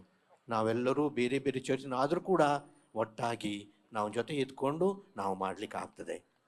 ನಾನು ಕೂಡ ನನ್ನ ಭಾಷಣ ಹೆಚ್ಚು ಮಾಡಲಿಕ್ಕಾಗೋದಿಲ್ಲ, ನನಗೆ ಭಾಳಷ್ಟು ಜನರಲ್ಲಿ ಕಾಯ್ಕೊಂಡಿದ್ದಾರೆ, ನೀವು ನಿಂತ್ಕೊಂಡಿದ್ದೀರಿ. ಆದರೆ ಇವತ್ತು ನಮ್ಮ ಪ್ರಾರ್ಥನೆಯಲ್ಲಿ ವಿಶೇಷವಾಗಿ ನಮ್ಮ ಸರ್ಕಾರಗೋಸ್ಕರ ಪ್ರಾರ್ಥಿಸೋಣ. ಒಳ್ಳೆಯ ರೀತಿಯಿಂದ ಈ ಮಸೂದೆನ ವಾಪಸ್ ತಗೊಂಡು ಮತ್ತು ನಮಗೆ ಕ್ರೈಸ್ತ ಬಾಂಧವರಿಗೆ ಮತ್ತಿಷ್ಟು ಉತ್ತೇಜನ ಕೊಟ್ಕೊಂಡು ಬೇಕಾದರೆ ಬಡವರಲ್ಲಿ ಇನ್ನೂ ಸೇವೆ ಮಾಡಬೇಕಂದ್ರೆ, ನಾವು ಇನ್ನೂ ಆಸ್ಪತ್ರೆ ಶುರು ಮಾಡಬೇಕಂದ್ರೆ, ಇನ್ನೂ ಬಡವರಿಗೆ ಶಾಲೆ ಶುರು ಹಾಕಿದ್ರೆ ನಾವು ತಯಾರಿದ್ದೀವಿ. ಸರ್ಕಾರದ ಎಲ್ಲ ನಾವು ಉದರಗತಿ ಕೆಲಸಕ್ಕೆ ನಾವು ಕೂಡ ತಯಾರಿದ್ದೇವೆ. ಆದರೆ ನಮಗೆ ಸ್ವತಂತ್ರ ಮತ್ತು ನಮ್ಮ ಹಕ್ಕುಗಳನ್ನು ತಾವು ಕೊಡಬೇಕೆಂದ್ಕೊಂಡು ನಾವು ಕೇಳಿಕೊಳ್ಳುವುದು. ನಾನು ಇವತ್ತು ನಮ್ಮ ರಾಷ್ಟ್ರಕವಿ ರವೀಂದ್ರನಾಥ್ ಠಾಗೋರ್ ಅವರ ಒಂದು ವಾಕ್ಯದಿಂದ ನನ್ನ ಭಾಷಣ ಮುಗಿತೇನೆ. ಯಾಕೆಂದರೆ ನನಗೂ ಬೇಕು, ನಿಮಗೂ ಬೇಕು. Into the heaven of freedom my father, let my country rise. ಈ ದೇವರ ಈ ಜಗತ್ತಿನಲ್ಲಿ ಸ್ವಾತಂತ್ರ್ಯ ನನಗೆ ಸಿಗಲು ಅಂದ್ಕೊಂಡು ನಾವು ಕ್ರೈಸ್ತ ಬಾಂಧವರು ಬೇಡಿಕೊಳ್ತೇವೆ. ಮತ್ತು ಈ ಕಾರ್ಯದಲ್ಲಿ ಭಾಗವಹಿಸಿದಂಥ ಇಲ್ಲಿ ನಮ್ಮ ಎಲ್ಲ ಅಧಿಕಾರಿಗಳಿಗೆ, ನಮ್ಮ ಬಿಷಪ್ ಹಾಗೂ ಇತರ ಗುರುಗಳಿಗೆ, ಸರ್ಕಾರೇತರ ಅಧಿಕಾರಿಗಳಿಗೆ, ನಮ್ಮ ಪೊಲೀಸ್ ಸಿಬ್ಬಂದಿಗಳಿಗೆ ನಾನು ಬಹಳ ಆಭಾರಿಯಾಗಿದ್ದೇನೆ. ನಮಗೂ ಕೂಡ ಅವಕಾಶ ಮಾಡಿಕೊಟ್ಟಿದ್ದೀರಿ. ಮತ್ತು ನಮ್ಮ ವಿಷಯ ನೀವು ಏನೂ ಬೇಸರ ಮಾಡ್ಕೊಳ್ಳೋದು ಬೇಡ. ಯಾಕಂದರೆ ನಾವು ಕ್ರೈಸ್ತರು ಯಾವುದೋ ಒಂದು ಆದೇಶ, ಯಾವುದೋ ಒಂದು ಕಾಯ್ದೆ, ಯಾವುದೋ ಒಂದು ಬಹುಶಃ ನಿಯಮವನ್ನು ನಾವು ಮುರಿಯೋರಲ್ಲ. ನಾವು we are peace loving, we keep up the rules and regulations and we will work for the country. We work for God, we work for country. Thank you very much.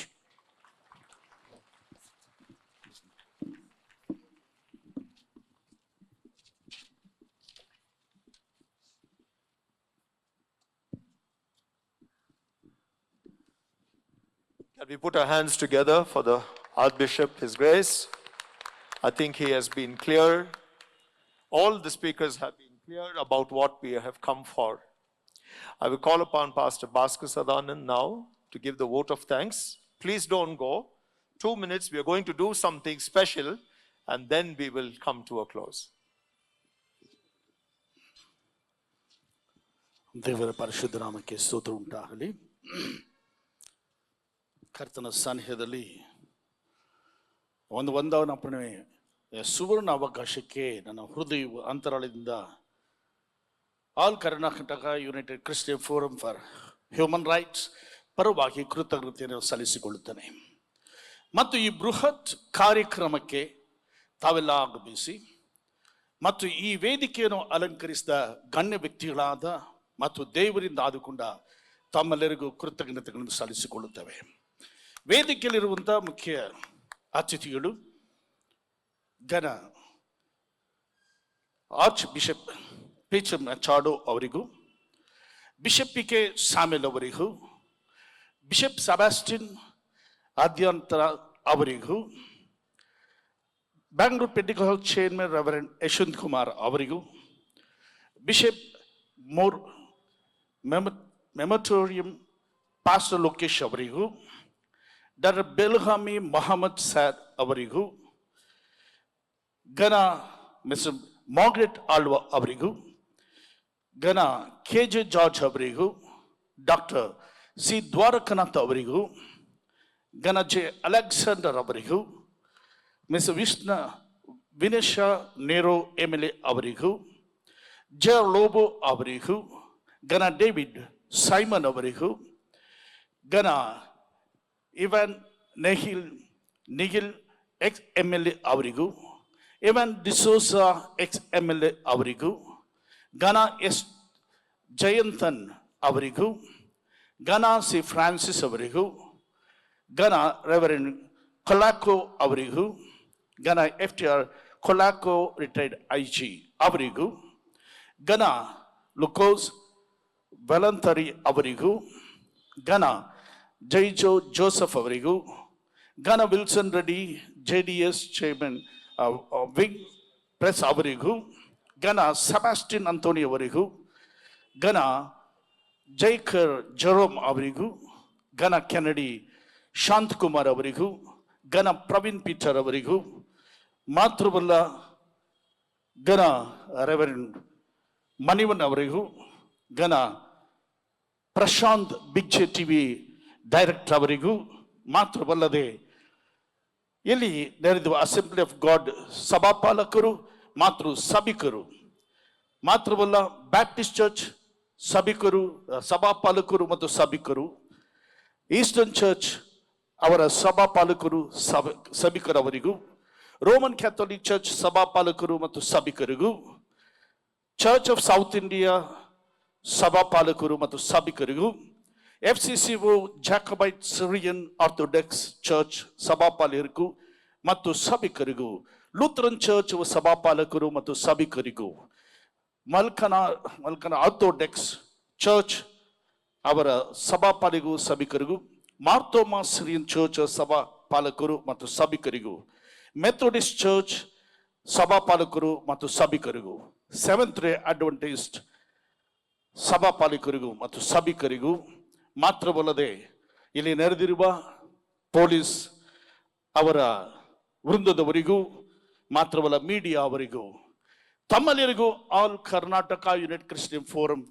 For Human Rights ಪರವಾಗಿ ಈ ಬೃಹತ್ ಸಮಾವೇಶವನ್ನು ಯಶಸ್ವಿಯಾಗಿ ನಡೆಸುವುದಕ್ಕೆ ಕಾರಣರಾದ ತಮ್ಮೆಲ್ಲರಿಗೂ ಯೇಸು ಕ್ರಿಸ್ತನ ಹೆಸರಲ್ಲಿ ನಾನು ಕೃತಜ್ಞತೆಗಳನ್ನು ಸಲ್ಲಿಸಿಕೊಳ್ಳುತ್ತೇನೆ.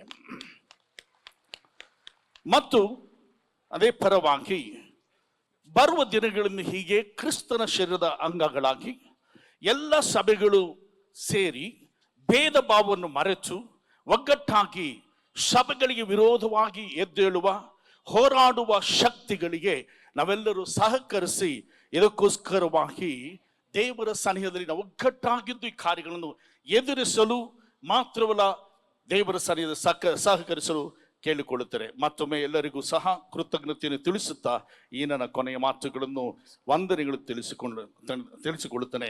ದೇವರು ನಿಮ್ಮನ್ನು ಆಶೀರ್ವದಿಸಲಿ. God bless you.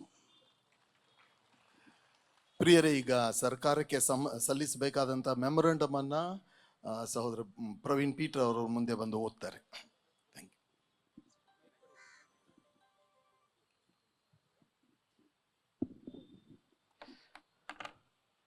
ಬೆಂಗಳೂರಿನ ಮಹಾಧರ್ಮಾಧ್ಯಕ್ಷರು ಸನ್ಮಾನ್ಯ ವಂದನೀಯ ಪೀಟರ್ ಮಚಾಡೋರವರು ಮಾನ್ಯ ಮುಖ್ಯಮಂತ್ರಿಗಳಿಗೆ ಸಲ್ಲಿಸಿರುವ ಈ ಮೆಮೊರಂಡಮ್ ಪ್ರತಿಯ ಒಂದು 5 ಅಂಶಗಳನ್ನು ನಿಮ್ಮ ಮುಂದೆ ಇಡಲಿಕ್ಕೆ ಬಯಸ್ತೇನೆ.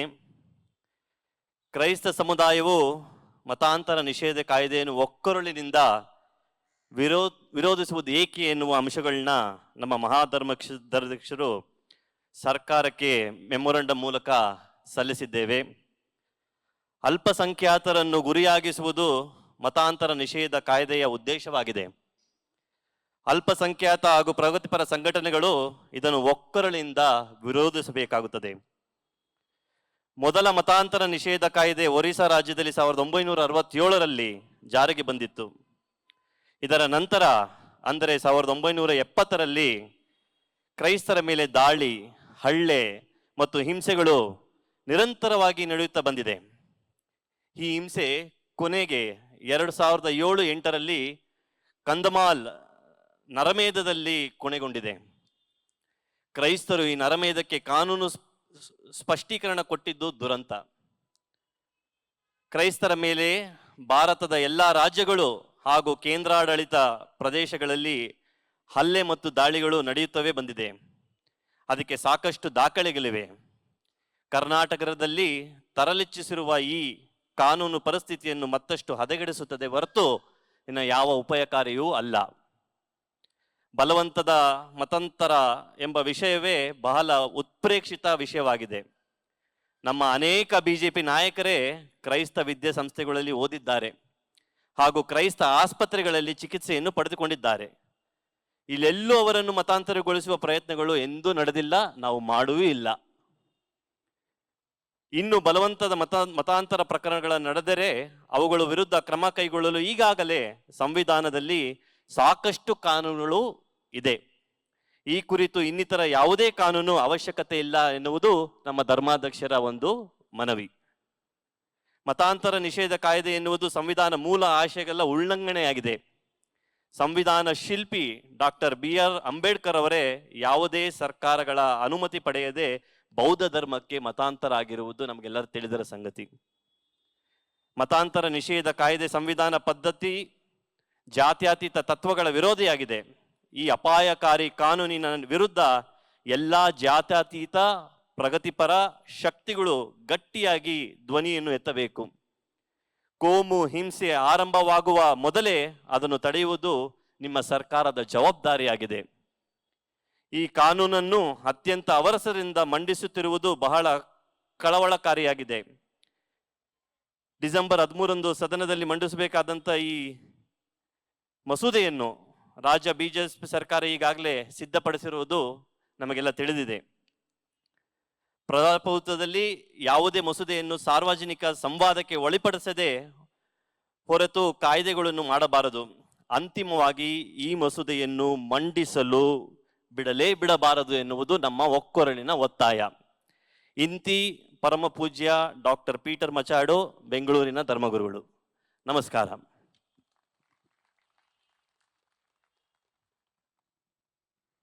Thank you so much, Brother Praveen, for reading that memorandum. It was given to the DC on the 19th of last month. Can I ask all the leaders here to rise up to their feet? Even those of you that are there, if you wouldn't mind. We are here in unity.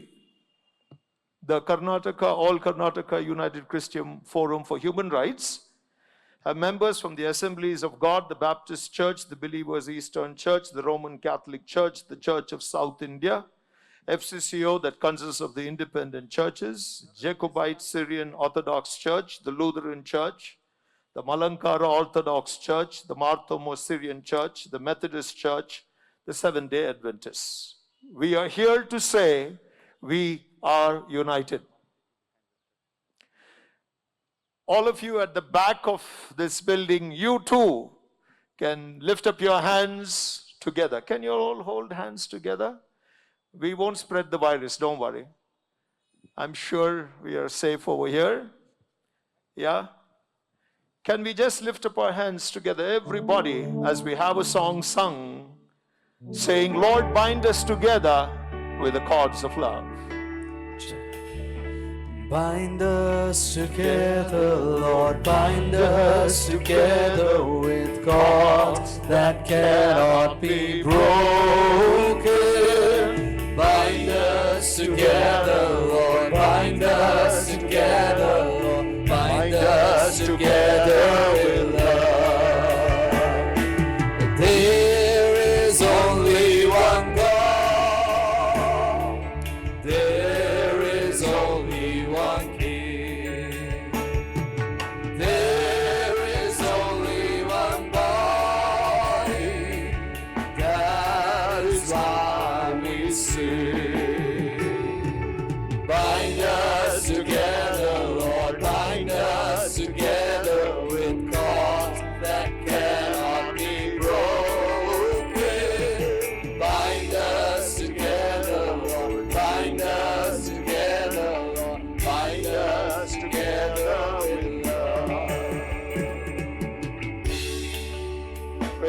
God. I'm going to request Pastor Yashwant Kumar to say a short prayer in closing, and after that, Your Grace to say grace. Let's bow our heads and thank the Lord for the unity and the spirit of unity that has God brought between our denominations. Father, we thank you this evening. Heaven has heard our cry. Heaven has heard our prayers, O Lord.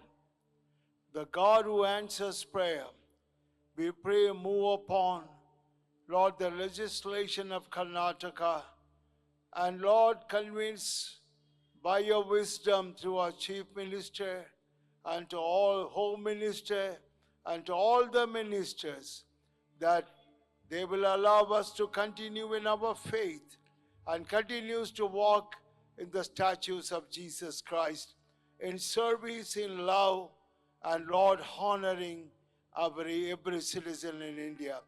Now, Lord, we thank you for this unity and gathering.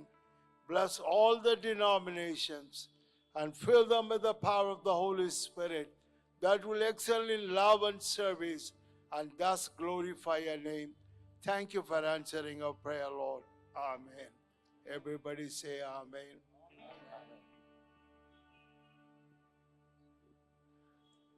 We pray for benediction of God on all of us, for peace, for prosperity, for the government of Karnataka, and for all the people, irrespective of caste and creed. May the Heavenly Father, the Son, and the Holy Spirit bless us all. Amen. Thank you so much. Can we all lift our hands and say, we truly pray for the peace of this city? Come on. You were sitting for so long, could you open your mouth and say, we pray for the peace of this city? We pray for the peace in Karnataka. And we stand together united that this bill shall not come to pass. Amen. Would you clap for the Lord and bless his holy name? Thank you all, even at the back. Thank you all for joining in. God bless you all. We will come together again and again and again till we see victory in Jesus' name. We will not stop.